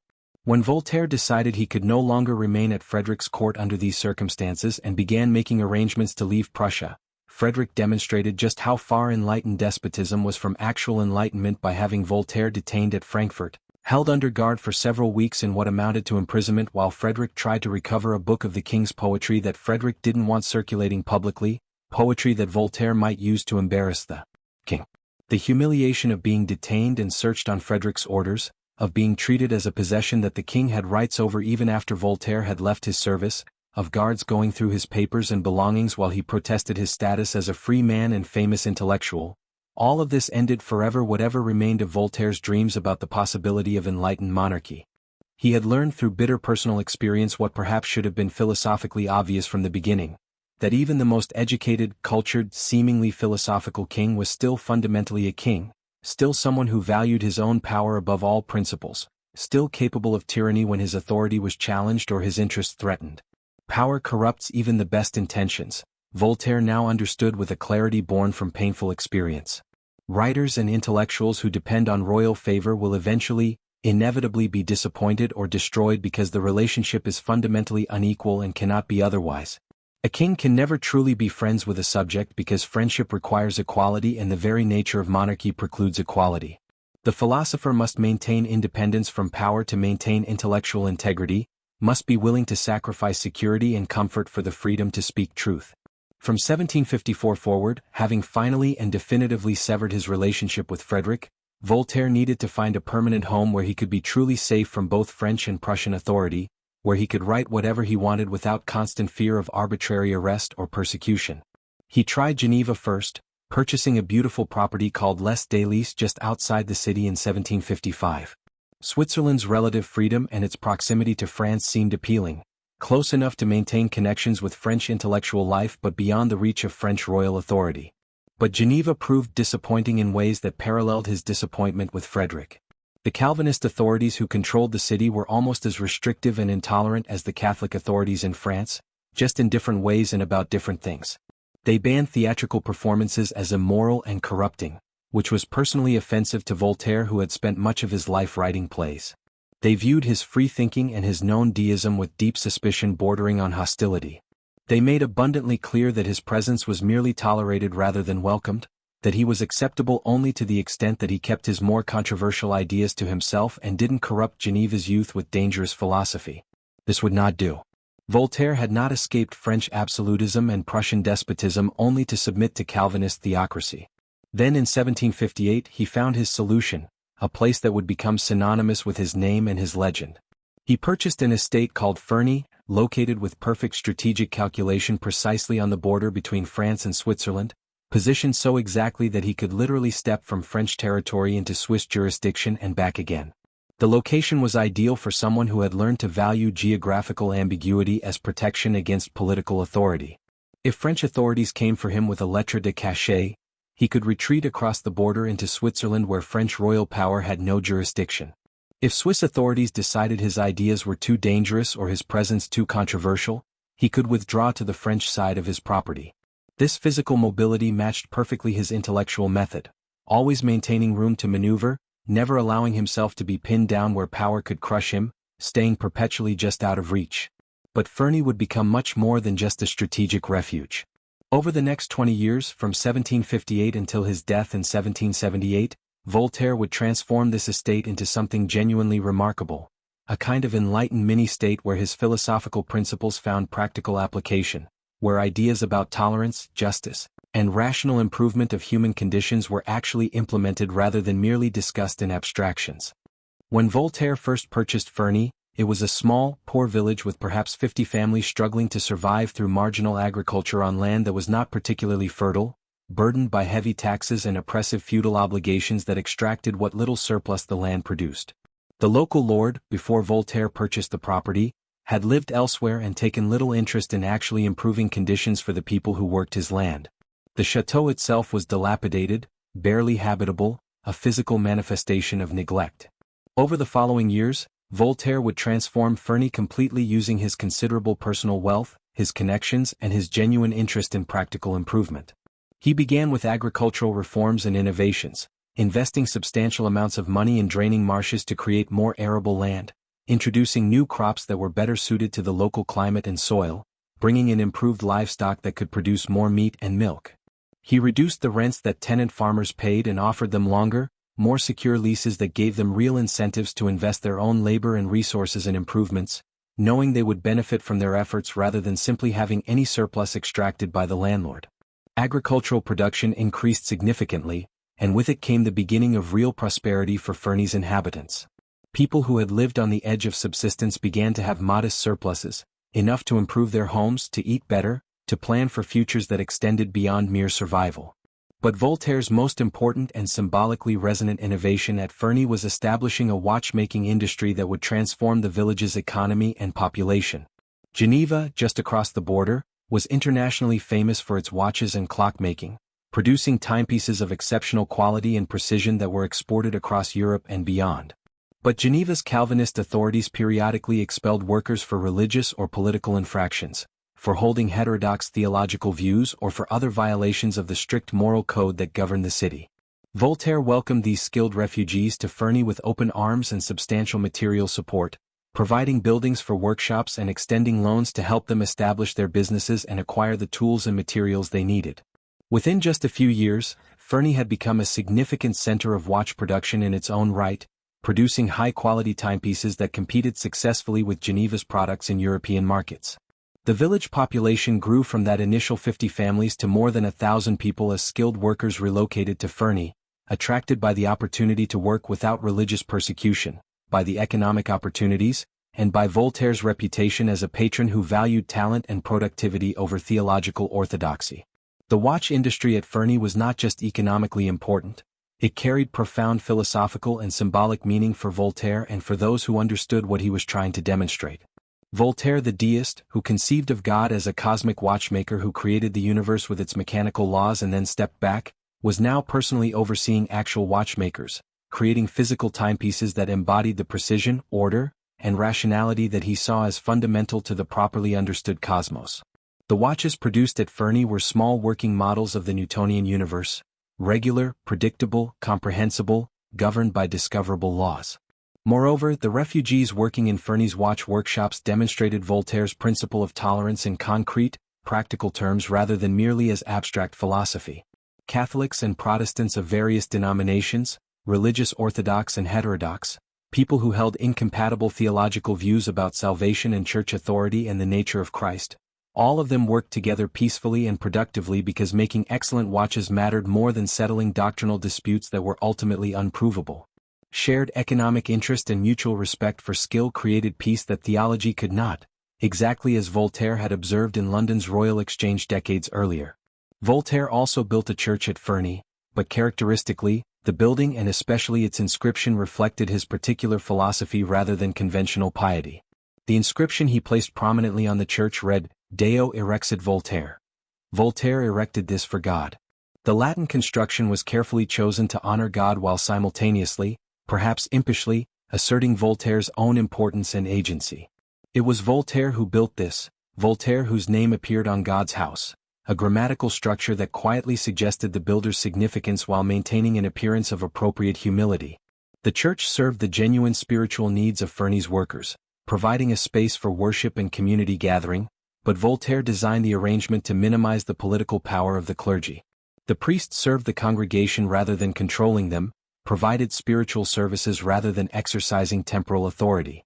Religion had its proper place in human life, Voltaire believed, but that place was strictly limited to personal conscience and community ritual. It should never again become an instrument of persecution or political oppression. From Ferney, Voltaire maintained an absolutely extraordinary correspondence that made him the central node in an international network dedicated to spreading Enlightenment ideas and coordinating opposition to intolerance and arbitrary power. He wrote thousands upon thousands of letters over these years, averaging 5 or 6 substantial letters every single day during his most active periods, an output that seems almost superhuman until you remember that he lived into his 80s and that writing was not just his profession but his passion and his weapon. These letters went everywhere and to everyone who mattered in European intellectual and political life. He corresponded with Frederick despite their break, the two of them achieving a kind of reconciliation based on mutual recognition that they could never truly be friends but might usefully remain in contact. He exchanged letters with Catherine the Great of Russia, who styled herself an enlightened despot and sought Voltaire's public approval to legitimize her rule and reforms. He wrote constantly to D'Alembert and Diderot, the editors of the great encyclopedia in Paris, offering articles, suggestions, encouragement, and connections. Letters went to admirers across Europe, in England, in German principalities, in Italy, in the Netherlands, creating a network that historians now call the Republic of Letters, a transnational community of intellectuals who recognized no borders except those of ignorance and superstition, who saw themselves as citizens of a cosmopolitan world of ideas rather than subjects of particular kings or nations. Through this vast correspondence, ideas circulated, news spread, campaigns were coordinated, support was mobilized. Voltaire at Ferney became something like the unofficial foreign minister of enlightenment, the person who connected disparate thinkers and movements into something approaching a coherent international campaign for reform. But Voltaire was not content to simply write philosophy from his safe and comfortable retreat, was not satisfied with purely abstract discussion of justice and tolerance and reason. Starting in the early 1760s, he began involving himself directly and personally in specific legal cases where religious intolerance and judicial corruption had led to horrible injustices, using his fame, his connections, his wealth, and above all his ability to write persuasively to fight for individual victims of persecution. These interventions would define his legacy as much as any of his books, would transform him in the public imagination from a clever writer into something more. A champion of the oppressed, a defender of justice, a man willing to use his advantages to protect those who had none. The case that began this transformation, that showed Voltaire what he could accomplish through sustained advocacy, was the affair of Jean Calas, a Protestant merchant from Toulouse in southern France. In October of 1761, Calas' oldest son Marc-Antoine was found hanged in the family shop in what appeared to all rational examination to be a suicide. Marc-Antoine had been struggling with depression, burdened by debts and disappointed career ambitions, showing all the warning signs that his family had noticed but not known how to address. But the authorities in Toulouse, operating in an atmosphere of intense religious tension between the city's Catholic majority and its Protestant minority, immediately suspected murder rather than suicide. The theory they constructed, despite having absolutely no evidence to support it, was that Marc-Antoine had been about to convert to Catholicism, and that his Protestant family had murdered him to prevent this conversion, to stop him from what they viewed as apostasy and betrayal. This theory fit perfectly with Catholic stereotypes of Protestant fanaticism, with the propaganda that portrayed Protestants as so zealous in their heresy that they would kill their own children rather than allow them to embrace the true faith. There was no evidence whatsoever for this murder theory. Everything pointed clearly to suicide: Marc-Antoine's depression, his circumstances, the physical evidence at the scene. But the Catholic authorities in Toulouse, actively encouraged by local priests and religious leaders who saw an opportunity to discredit the Protestant community, pursued the case with zealous determination. Jean Calas was arrested, subjected to a trial that was a mockery of justice, and then tortured on the wheel in an attempt to force him to confess to murdering his son. The torture itself was horrific beyond what most modern people can easily imagine. The wheel was a device designed to break bones systematically, to inflict maximum pain while keeping the victim alive and conscious for as long as possible. Despite this agonizing torture, despite every cruel pressure the authorities could apply, Jean Calas maintained his innocence throughout, insisting even as his body was being destroyed that he had not killed his son, that Marc-Antoine had taken his own life. In March of 1762, Jean Calas was executed by being broken on the wheel in public, his bones shattered methodically before he was finally strangled, his body left on display as a warning. News of the case reached Voltaire at Ferney in March of 1762, just shortly after the execution had been carried out. Initially, remarkably, Voltaire believed that Calas might actually be guilty. The crime seemed too horrible, the family too monstrous for the conviction to be completely false. But as he began investigating, reading all the documents he could obtain, interviewing witnesses who had been in Toulouse, corresponding with people who knew the family and the circumstances, he became increasingly convinced that a terrible miscarriage of justice had occurred. Jean Calas had been convicted not on the basis of evidence but purely on religious prejudice and sectarian hatred. He had been tortured into confessing to a crime he did not commit, or rather, tortured in an attempt to force such a confession that failed because he truly was innocent and could not in conscience admit to something he had not done. He had been executed while the actual cause of his son's death, suicide, was deliberately ignored and suppressed because admitting suicide would mean admitting that the entire murder theory was wrong, that Protestant fanaticism had nothing to do with Marc-Antoine's death, that an innocent man had been tortured and killed. Voltaire became utterly obsessed with clearing Jean Calas' name, with obtaining some measure of justice even though justice could no longer save the man who had been murdered by judicial process. He wrote pamphlet after pamphlet detailing the injustice in clear, powerful prose that made the facts accessible to any educated reader. He sent letters to influential people across Europe, mobilizing public opinion, making the Calas affair an international scandal that reflected badly on France and on Catholic intolerance. He raised substantial amounts of money for Calas' widow and surviving children, who had been left destitute, the family property confiscated, the children imprisoned themselves before eventually being released. He contacted the best lawyers in Paris, paying their fees from his own pocket, to petition the Royal Council for a review of the case. He used every connection he had cultivated over decades, called in every favor, applied every kind of pressure he could bring to bear. The campaign was exhausting, frustrating, seemingly endless. It lasted 3 full years of sustained effort, of writing and arguing and refusing to let the world forget what had been done to Jean Calas. Finally, in March of 1765, exactly 3 years after Jean Calas' execution, the Royal Council in Paris agreed to review the case thoroughly. After careful examination of all the evidence, they reached the conclusion that Voltaire had been arguing all along. Jean Calas had been convicted on the basis of religious prejudice rather than proof, his trial had been a travesty of justice, his execution was a terrible mistake. The council cleared Jean Calas' name posthumously, officially declared that his conviction and execution had been unjust, and awarded substantial financial compensation to his widow and surviving children. The victory was bittersweet in the most profound way possible. Jean Calas was still dead, his body still broken on the wheel for a crime that never happened, his last hours still full of agony that could never be undone or compensated. But the reversal of his conviction, the official admission that a terrible injustice had occurred, was nonetheless unprecedented in its way. It demonstrated that even under absolute monarchy, even within a system where religious authority allied with state power, public opinion mobilized through sustained argument could force authorities to admit error and provide some measure of justice, however late and however incomplete. The success of the Calas campaign energized Voltaire and showed him concretely what he could accomplish through sustained advocacy and the strategic use of his fame and connections.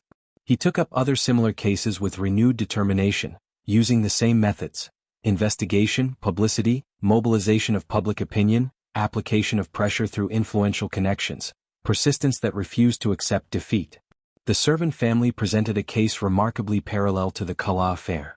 They too were Protestants from southern France, accused of murdering their daughter to prevent her conversion to Catholicism.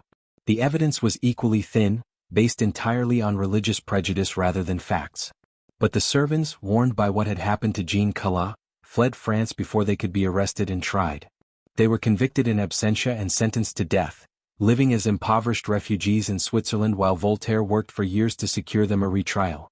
Eventually, after a campaign even longer than the one for Calas, the Servin family was exonerated and allowed to return home, their property restored. At least in this case, Voltaire managed to save lives rather than merely clearing names after death. But the case that perhaps affected Voltaire most deeply, that filled him with the most intense rage and horror, was that of the Chevalier de la Barre, a young nobleman from Abbeville in northern France. In 1765, when he was just 19 years old, La Barre was accused of various acts of blasphemy and sacrilege, failing to remove his hat when a religious procession passed through the street, allegedly mutilating a crucifix that was found damaged, singing irreverent songs that mocked religious subjects, and perhaps most damningly, possessing prohibited books including a copy of Voltaire's own philosophical dictionary. The evidence against La Barre was thin, contradictory, based largely on the testimony of people who had personal grudges against him or his family. But the local authorities in Abbeville, eager to make an example that would demonstrate the seriousness with which they took offenses against religion, pursued the case with fanatical energy. La Barre was convicted and sentenced to a punishment of almost unimaginable cruelty. His tongue was to be cut out, his right hand was to be cut off, and then he was to be burned alive in public. King Louis XV reviewed the sentence and commuted it slightly, which was presented as an act of mercy. La Barre would be beheaded before his body was burned, sparing him the agony of burning alive but still ensuring a brutal public death. In July of 1766, the 19-year-old Chevalier de la Barre was executed as sentenced in Abbeville, and his body was then publicly burned along with a copy of Voltaire's philosophical dictionary, symbolically linking the writer to the crime and making clear that dangerous ideas led to this kind of punishment. Voltaire was absolutely horrified and enraged by La Barre's execution in a way that perhaps exceeded even his reaction to the Calas case. Unlike Jean Calas, La Barre had probably actually committed most of the acts he was charged with. He was by all accounts a rebellious young man who enjoyed mocking religion and flouting conventions, who probably did fail to remove his hat for the procession and did possess prohibited books and may well have damaged the crucifix, though this last remained disputed. But that made the execution even more outrageous and horrifying rather than less so. because it demonstrated with terrible clarity exactly how vicious religious intolerance could be, how far the infamous alliance of church and state would go to punish dissent.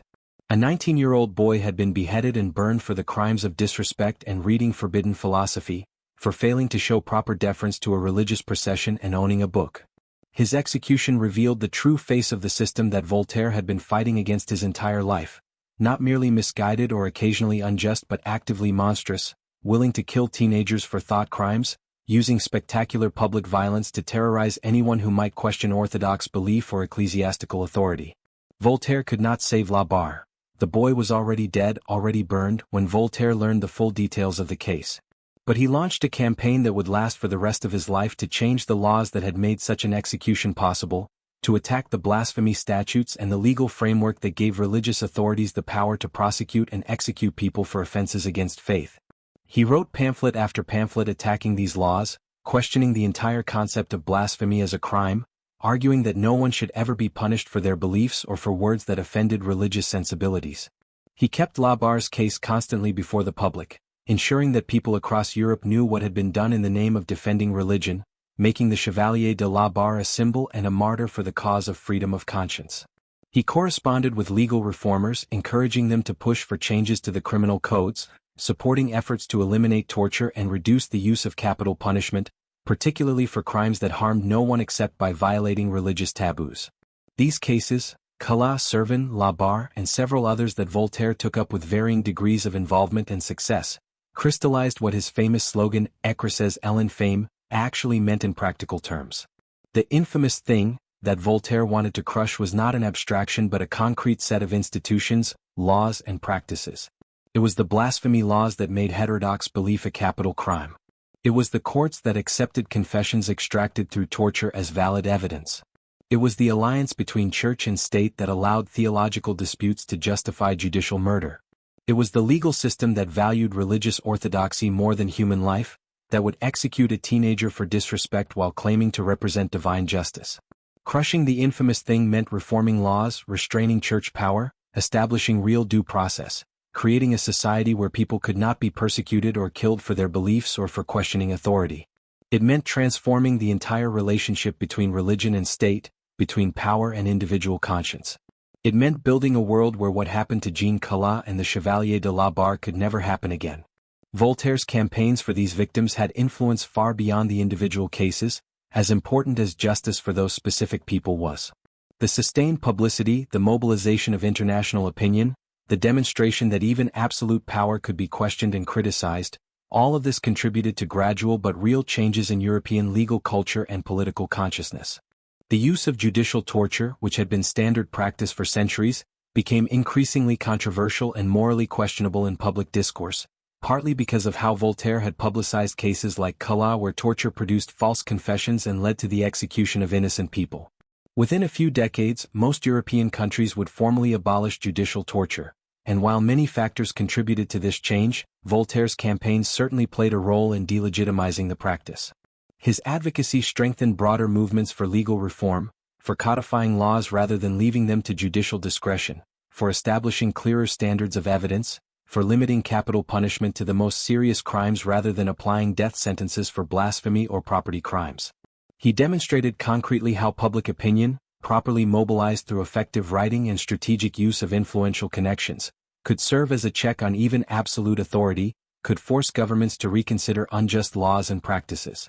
Most importantly for the long term, Voltaire established a model of the intellectual as public advocate and champion of the oppressed, someone who uses their platform and privileges not just to pursue knowledge for its own sake or to entertain audiences but to fight for justice in the world, to defend individuals who have no other defenders, to speak truth to power even when doing so is personally dangerous and professionally risky.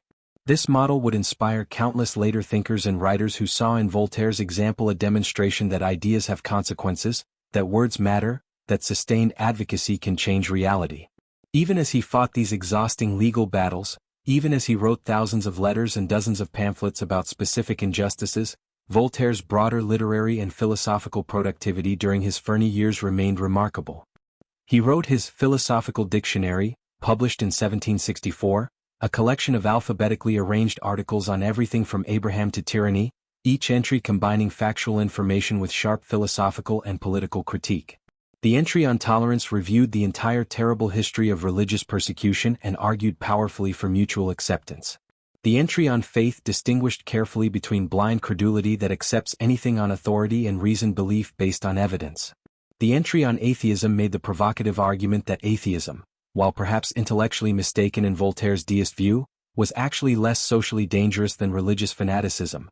Atheists might be morally neutral, but fanatics actively caused immense harm in the name of their beliefs. He wrote substantial historical works that pioneered new approaches to understanding the past. His study of the age of Louis XIV and his essay on the manners and spirit of nations represented a fundamental shift in how history could be written.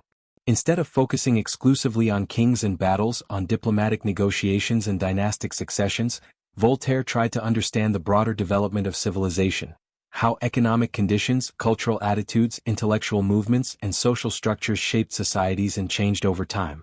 He was interested in why some civilizations advanced in knowledge and prosperity while others stagnated, what forces drove human progress or caused regression, how understanding historical patterns might help guide present choices and future development. His plays continued to be performed regularly in Paris despite his decades of exile from actually living in the city, drawing enthusiastic audiences who appreciated both the entertainment value and the carefully coded messages about tyranny, justice, and human dignity woven into the dramatic narratives. The theater could reach people who would never read philosophical treatises, could make them feel emotionally what rational argument alone might not convince them to believe. Voltaire understood that engagement with characters and stories could open hearts and minds in ways that pure logic could not, that showing injustice dramatically might be more effective than merely describing it abstractly. The estate at Ferney became during these years a kind of pilgrimage site for progressive intellectuals from across Europe and even from the Americas. Visitors came from England, from German principalities, from Italy and the Netherlands, from as far away as the American colonies, making the journey to meet the patriarch of Enlightenment in his Swiss refuge. They came to walk in his gardens, to attend his private theatrical performances, to discuss philosophy and politics with the most famous living writer in Europe, to see with their own eyes the man whose words had shaped their thinking. James Boswell visited and left detailed accounts of his conversations with the aging philosopher.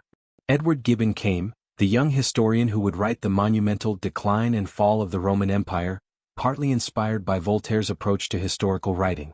D'Alembert visited his friend and correspondent. Countless others whose names history has forgotten made the pilgrimage, came away transformed by the experience of meeting Voltaire, of seeing how this famous man actually lived, of understanding that the brave words written in books came from a real person who had paid real costs for his convictions. Ferney's Voltaire was no longer merely a writer but had become a living symbol of the power of ideas to change the world, of resistance to intolerance and arbitrary power, of the possibility that reason and evidence might eventually overcome superstition and tyranny, of individual courage in the face of institutions and authorities that demanded obedience and conformity. He was the Enlightenment personified, its greatest champion and most effective advocate, the man who had made tolerance and free inquiry central to progressive thought across Europe. By the 1770s, Voltaire was in his late 70s and then his 80s, his body growing increasingly frail even as his mind remained remarkably sharp and his productivity continued almost undiminished. He suffered from various ailments, digestive problems, bladder stones, other pains of advanced age in an era before modern medicine. But he continued to write, to correspond, to fight for causes, to produce new works. His fame had reached the point where he was internationally recognized as the symbol of Enlightenment thought, the living embodiment of the age's highest aspirations. Monarchs across Europe read his works and claimed to govern according to enlightened principles, at least partly because Voltaire's fame was such that his approval carried real legitimacy. Catherine the Great of Russia corresponded with him extensively and publicly embraced his ideas about tolerance and reason, using her connection to Voltaire to present herself as an enlightened ruler even while exercising absolute power in ways that often contradicted those very principles. Joseph II of Austria cited Voltaire's writings when implementing reforms to reduce church power and increase religious tolerance in his domains. Even Frederick, despite their bitter break, maintained a correspondence with Voltaire and continued to present himself as a philosophical king shaped by Enlightenment ideals. In the American colonies moving toward revolution, the founding generation read Voltaire avidly and absorbed his ideas about natural rights, limited government, opposition to arbitrary power, freedom of conscience and expression. When Thomas Jefferson wrote the Declaration of Independence with its assertions about self-evident truths and inalienable rights, When James Madison later crafted the First Amendment protecting free speech and prohibiting religious establishment, they were building on intellectual foundations that Voltaire among others had helped to establish, applying principles that the French philosopher had spent his life articulating and defending. But Voltaire had not visited Paris, the city of his youth and his greatest early triumphs, since his exile so many decades before. He had been gone for nearly 3 decades, conducting his campaigns and writing his works from the safety of Ferney, protected by the border and by his international fame but cut off from the place that had shaped him. Paris had changed enormously in those decades, had become more intellectually vibrant in some ways, and Voltaire knew it only through letters and reports from visitors, through second-hand accounts rather than direct experience. In February of 1778, when Voltaire was 83 years old and knew that his time was limited, he made the decision to return to Paris one final time. Ostensibly the visit was to oversee the production of his latest play, Erin, at the Comédie Française, but everyone understood that the real purposes went deeper. This was a final chance to see the city he loved after decades of exile, to reconnect with old friends and meet new admirers, to experience directly the influence his work had achieved, perhaps to receive in person the acclaim that had always mattered to him alongside his philosophical principles. The journey from Ferney to Paris was exhausting for someone of his age and fragile health, taking a full week of travel in a jolting carriage over roads that were rough even by 18th-century standards. When he finally arrived on February 10, 1778, he received a public reception that exceeded anything he might have imagined or hoped for. The streets were lined with people wanting to catch a glimpse of the famous philosopher, to see in person the man whose words they had read, whose ideas had shaped their thinking. The Academy and other learned societies prepared special ceremonies in his honor. His rooms at the Hôtel de Villette where he was staying were constantly filled with visitors. Old friends, new admirers, fellow writers, philosophers, artists, aristocrats who wanted to meet him, common people who somehow gained access and just wanted to be near someone so famous. Voltaire was overwhelmed by the intensity of the reception, moved to tears by the genuine warmth of it, by the recognition that his work had mattered, that his words had reached and influenced countless people, that he had not labored in vain. But the pace of constant visitors, receptions and ceremonies was also physically exhausting for someone so old and frail, draining his limited energy reserves dangerously. The public performance of his play, Erin, at the Comédie Française on March 30th became something far more than an ordinary theatrical premiere. It turned into a kind of coronation ceremony, a public celebration of Voltaire's entire life and work. When the audience at the packed theater recognized Voltaire sitting in his box, watching his latest play performed, the show stopped completely. People rose to their feet in thunderous applause that seemed like it might never end, calling for Voltaire to come forward, to show himself more fully, to accept their acclaim. He was brought forward and crowned with a laurel wreath in the ancient Roman manner, the symbolic recognition of poetic genius and achievement usually reserved for classical antiquity now bestowed on a living writer. The ovation continued, wave after wave of applause washing over him, so intense and prolonged that Voltaire himself, according to multiple witnesses, said with a mixture of pleasure and alarm, "Do you want to kill me with kindness?" The emotion of the moment, the recognition, the love from this audience, was almost overwhelming in its intensity. But the celebration and constant activity were indeed killing him, draining the last of his strength. His health, never robust even before the journey, declined noticeably. He developed a fever, his appetite disappeared, his strength ebbed visibly day by day. It became increasingly clear to those close to him that he was dying, that his body simply could not withstand the demands being placed on it. The Catholic Church, which had opposed him and condemned his works for so many decades, now made a final attempt to claim him at the very end. Priests visited him repeatedly, urging him to make a proper confession of his sins, to receive the last rites of the Church, to formally renounce his writings and their errors, to rejoin fully the faith into which he had been baptized so many decades before. Voltaire gave an ambiguous statement acknowledging that he had been baptized Catholic and would die in that faith, but he absolutely refused to formally recant his works, refused to declare that everything he had written was error and sin. This partial concession was not nearly enough for church authorities who wanted complete submission, who wanted him to publicly repudiate his life's work, to give them the propaganda victory of having the great skeptic crawling back to orthodoxy on his deathbed. When Voltaire would not give them this satisfaction, when he maintained his fundamental positions even as he approached death, the Church made clear that he would not receive the sacraments or be buried in consecrated ground in Paris, that his body would be treated as that of a heretic and excommunicate. On May 30, 1778, Voltaire died in Paris at the age of 83. The church immediately declared that because he had not made a proper confession and renounced his writings, he could not be buried in consecrated ground anywhere in the city. This meant no public funeral, no grave with his name in Paris where he could be honored and remembered, his body effectively to be disposed of like refuse, denied the basic dignity of proper burial. But Voltaire's friends and family acted with remarkable speed to circumvent this cruel decision. His nephew, the Abbé Mignot, was himself a Catholic priest and held a position that allowed him to authorize burial in consecrated ground at a small abbey church in Champagne.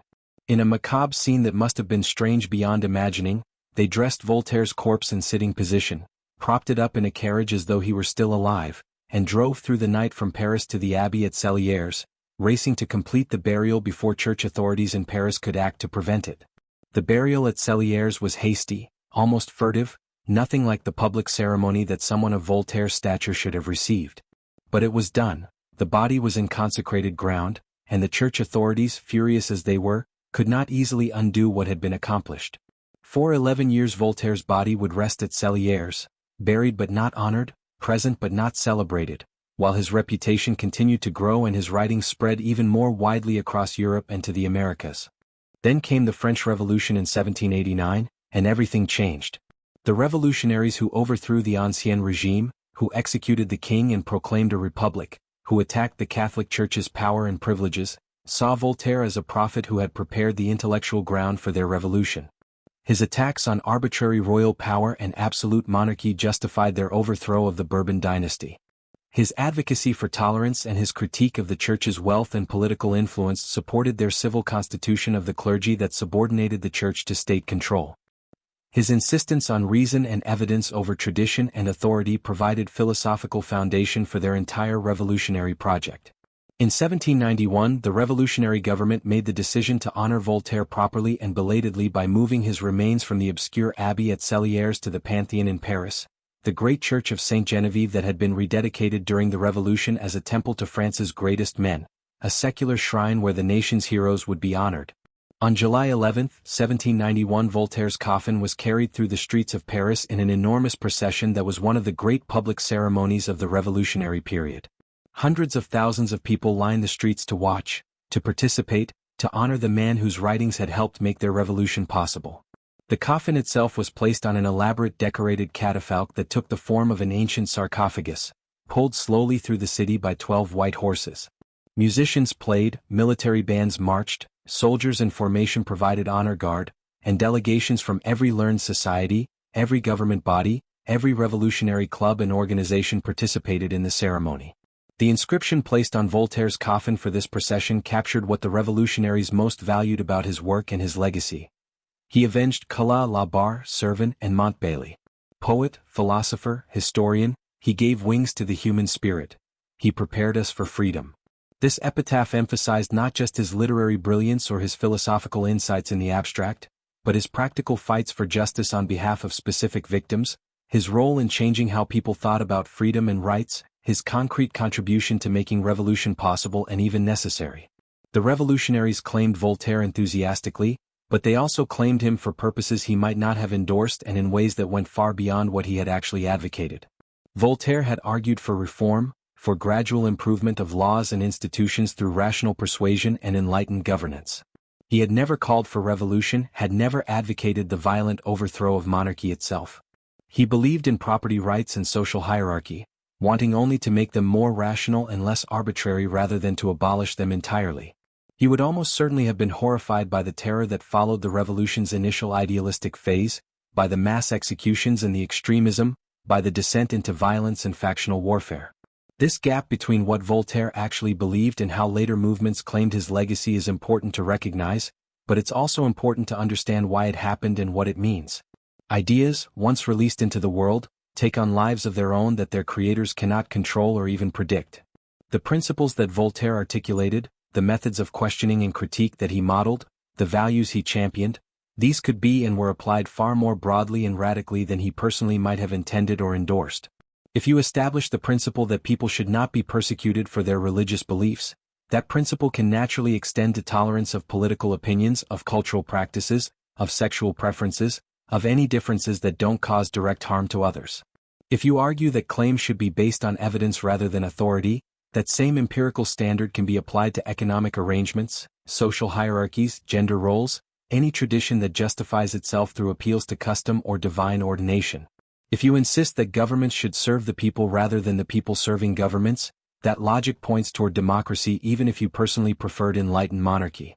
Voltaire's influence on the American Revolution and the founding of the United States was perhaps less direct than his influence on the French Revolution, but it was nonetheless profound and lasting. The American founders, Jefferson, Franklin, Madison, Adams, and others, read Voltaire extensively, absorbed his ideas, and incorporated them into their thinking about natural rights, limited government, and religious freedom. When Thomas Jefferson wrote in the Declaration of Independence about self-evident truths and unalienable rights including life, liberty, and the pursuit of happiness, he was drawing on a tradition of natural rights thinking that Voltaire had helped articulate and defend.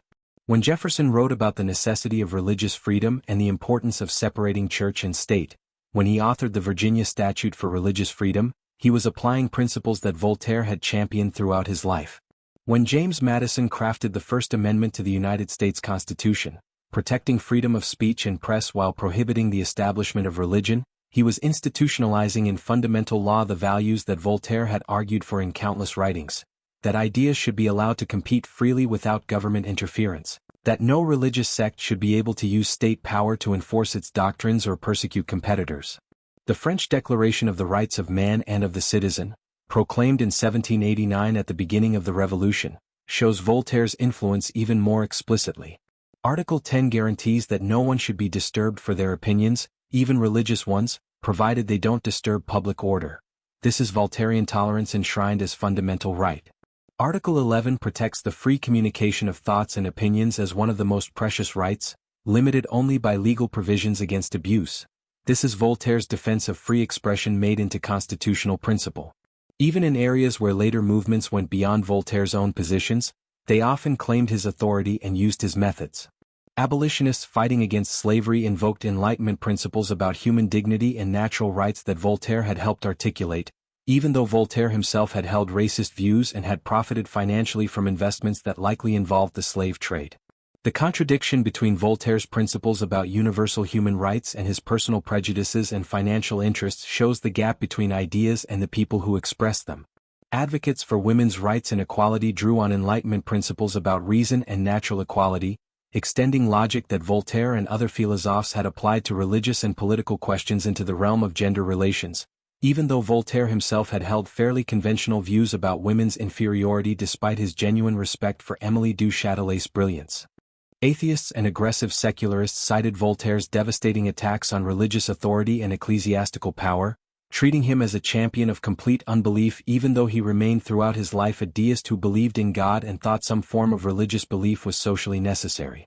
This pattern of later movements claiming Voltaire and using his ideas for purposes beyond what he intended shows something crucial about intellectual legacy, that ideas are tools that can be used in ways their creators never imagined, that principles have implications that extend beyond their original context, that the logic of tolerance or equality or rational inquiry, once accepted, naturally expands to new domains.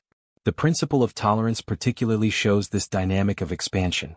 Voltaire argued passionately that Protestants, Catholics, Jews, Muslims, deists, and atheists should all be allowed to coexist peacefully because religious truth was ultimately unknowable and persecution caused concrete harm while religious differences concerned unprovable metaphysical claims. But once you accept this argument for religious tolerance, why stop there? If we shouldn't persecute people for unprovable beliefs about God and salvation, why should we persecute them for political opinions, or for whom they love, or for how they choose to live as long as they harm no one else? The logic of tolerance, once genuinely embraced, extends naturally and inexorably to areas that Voltaire himself might not have considered.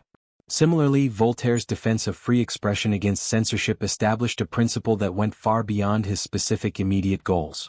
He wanted primarily to protect philosophical and literary works from religious censorship, to create space for Enlightenment ideas to circulate and be debated. But the arguments he made for free expression, that suppressing ideas doesn't eliminate them but drives them underground where they can't be answered, that censorship assumes authorities are better judges of truth than free debate and evidence, that allowing even dangerous ideas to be discussed openly is ultimately safer than forcing them into clandestine networks. All of these arguments apply to any censorship, not just the kind that Voltaire personally opposed. His empirical approach to knowledge, his insistence on evidence and observation rather than authority and tradition, had similarly expansive implications. Voltaire championed Newton's physics precisely because it was based on careful observation, mathematical rigor and experimental verification rather than Aristotelian philosophy and theological speculation. He applied this same empirical methodology to history, politics, and social questions. Once this way of thinking becomes accepted, it can potentially be turned on anything, including religious claims that Voltaire himself as a deist might have wanted to exempt from scrutiny, or economic arrangements that benefited him personally, or social hierarchies that he thought were natural rather than historically contingent. This is perhaps Voltaire's deepest and most enduring legacy, not any specific political position or philosophical doctrine, but a fundamental way of thinking about claims and authority, an attitude and method that can be applied to virtually any question. The insistence on evidence rather than assertion. The willingness to question traditional wisdom and received authority. The demand that beliefs should be justified through reason rather than imposed through power. The recognition that human beings are fallible and that therefore no person or institution deserves absolute uncritical trust. The value placed on tolerance not because all views are equally true but because persecution causes real concrete harm while many disputes concern unprovable claims. This Voltairean approach shapes how modern liberal democracies function at their best, even when those democracies fall short of their ideals and practice. Free press that investigates government and holds the powerful accountable. Courts that require evidence and proof rather than confession extracted through torture. Constitutional protections for religious and political minorities against majoritarian oppression. Scientific inquiry conducted independently from religious or political constraints.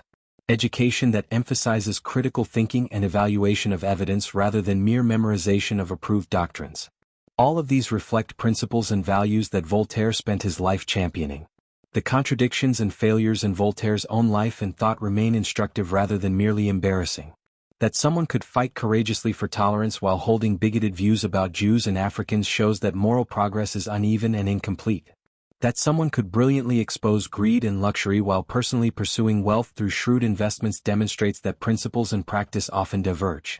That someone could mock religious hypocrisy while being himself hypocritical in various ways reminds us that human beings are complicated and flawed. These contradictions don't cancel Voltaire's genuine achievements, but they do humanize him and provide important lessons. Progress in human affairs comes from imperfect people, not moral saints. Fighting against some injustices doesn't require perfection in all areas of life and thought.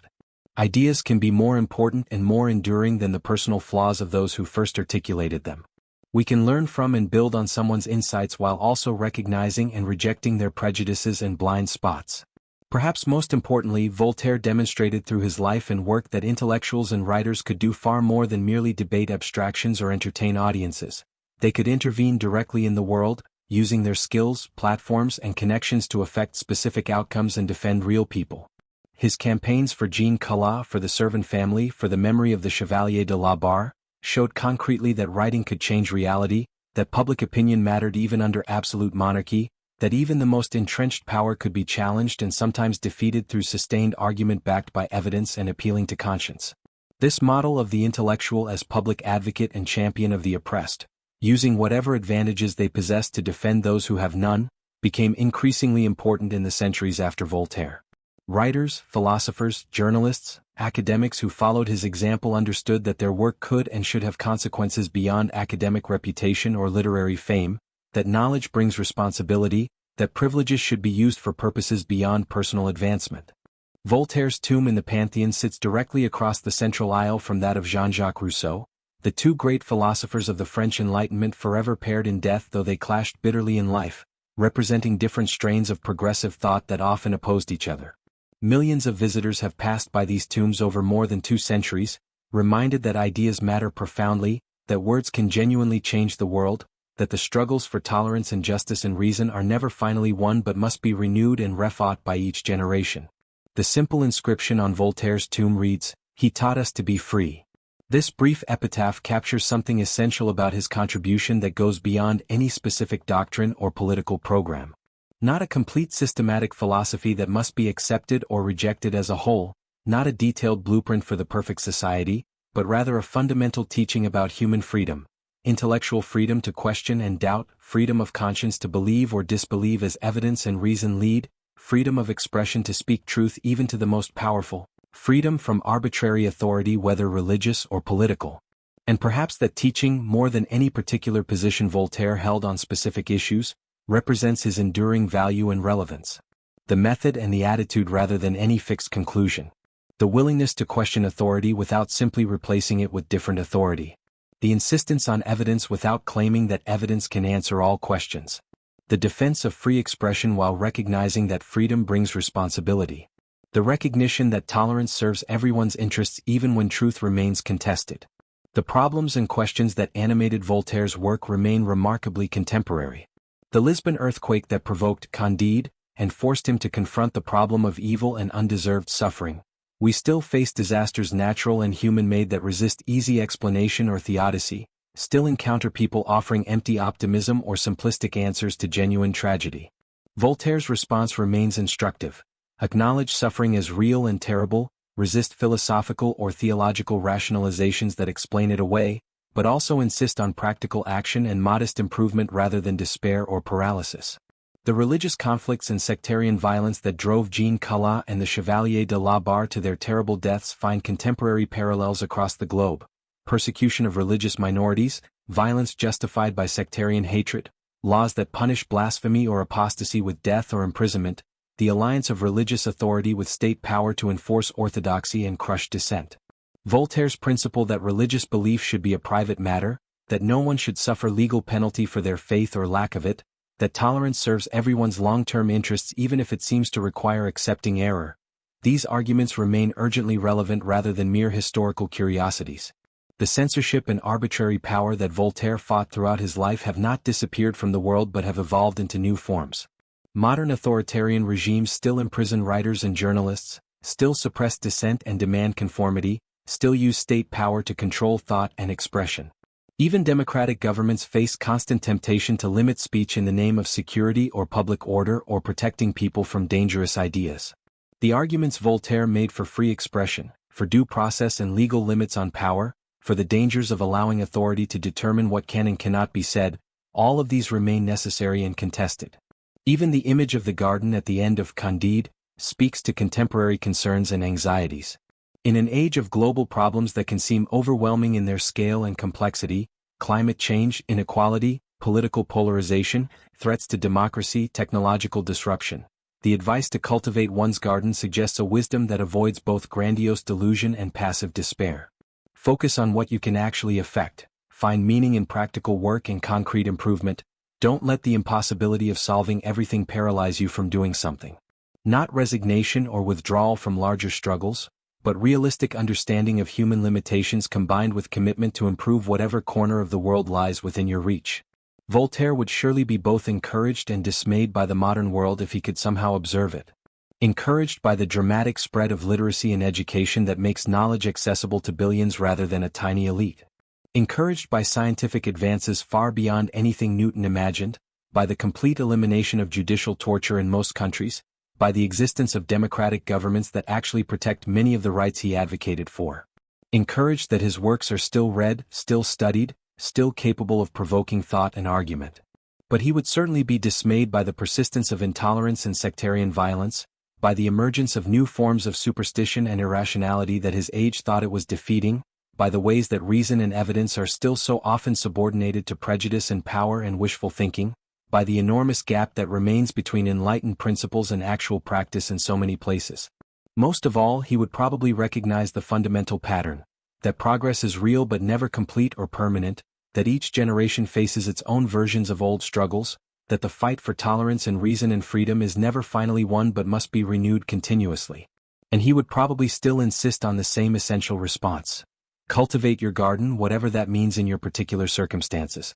Use whatever talents and advantages you possess to improve what lies within your reach. Demand evidence rather than passively accepting authority. Defend the freedom to think and speak even when, especially when, that freedom protects ideas you find wrong or offensive. Remember that ideas have consequences and that therefore writing, arguing, advocating, teaching all genuinely matter. As this long exploration through Voltaire's remarkable life reaches its natural conclusion, as we emerge from this journey through the 18th century and return to our own time, perhaps the essential invitation is to carry forward something of his spirit, Not uncritical admiration that ignores his flaws and failures, not rigid adherence to positions that reflected his time rather than eternal truth, but engagement with his deepest insights about how we might live and think. Question authority, but offer better arguments rather than mere rejection. Recognize suffering as real rather than explaining it away with comfortable philosophy. Defend tolerance not because you think all views are equally valid but because persecution causes tangible harm while many disputes concern matters that can't be definitively proven. Insist on evidence and reason while remaining humble about their limits and your own fallibility. Work to improve the world while accepting that perfection is impossible and that progress is slow. Find your own garden and cultivate it. That space where your knowledge, skills, resources, and passion intersect with genuine need and possibility for positive change. The man who entered the Bastille as Francois-Marie and emerged as Voltaire, who survived imprisonment and exile multiple times, who fought kings and churches armed with nothing but words and wit, who changed how millions of people think about freedom and justice, who made tolerance and reason central to modern democratic thought, who demonstrated that sustained advocacy could achieve justice even under absolute monarchy.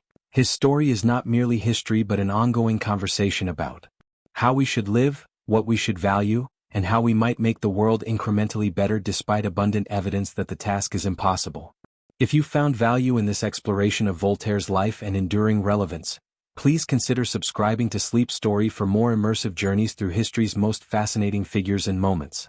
And if this narrative has helped you understand why this 18th-century French philosopher still matters in the 21st century, why his fights for justice and tolerance remain urgently relevant, why his insistence on evidence over authority continues to challenge us, please consider leaving a like to help others discover these stories and join this conversation across time. Thank you for spending these hours with me in the company of one of history's most brilliant, complicated, courageous, and influential thinkers. May you find your garden and cultivate it well. Rest peacefully.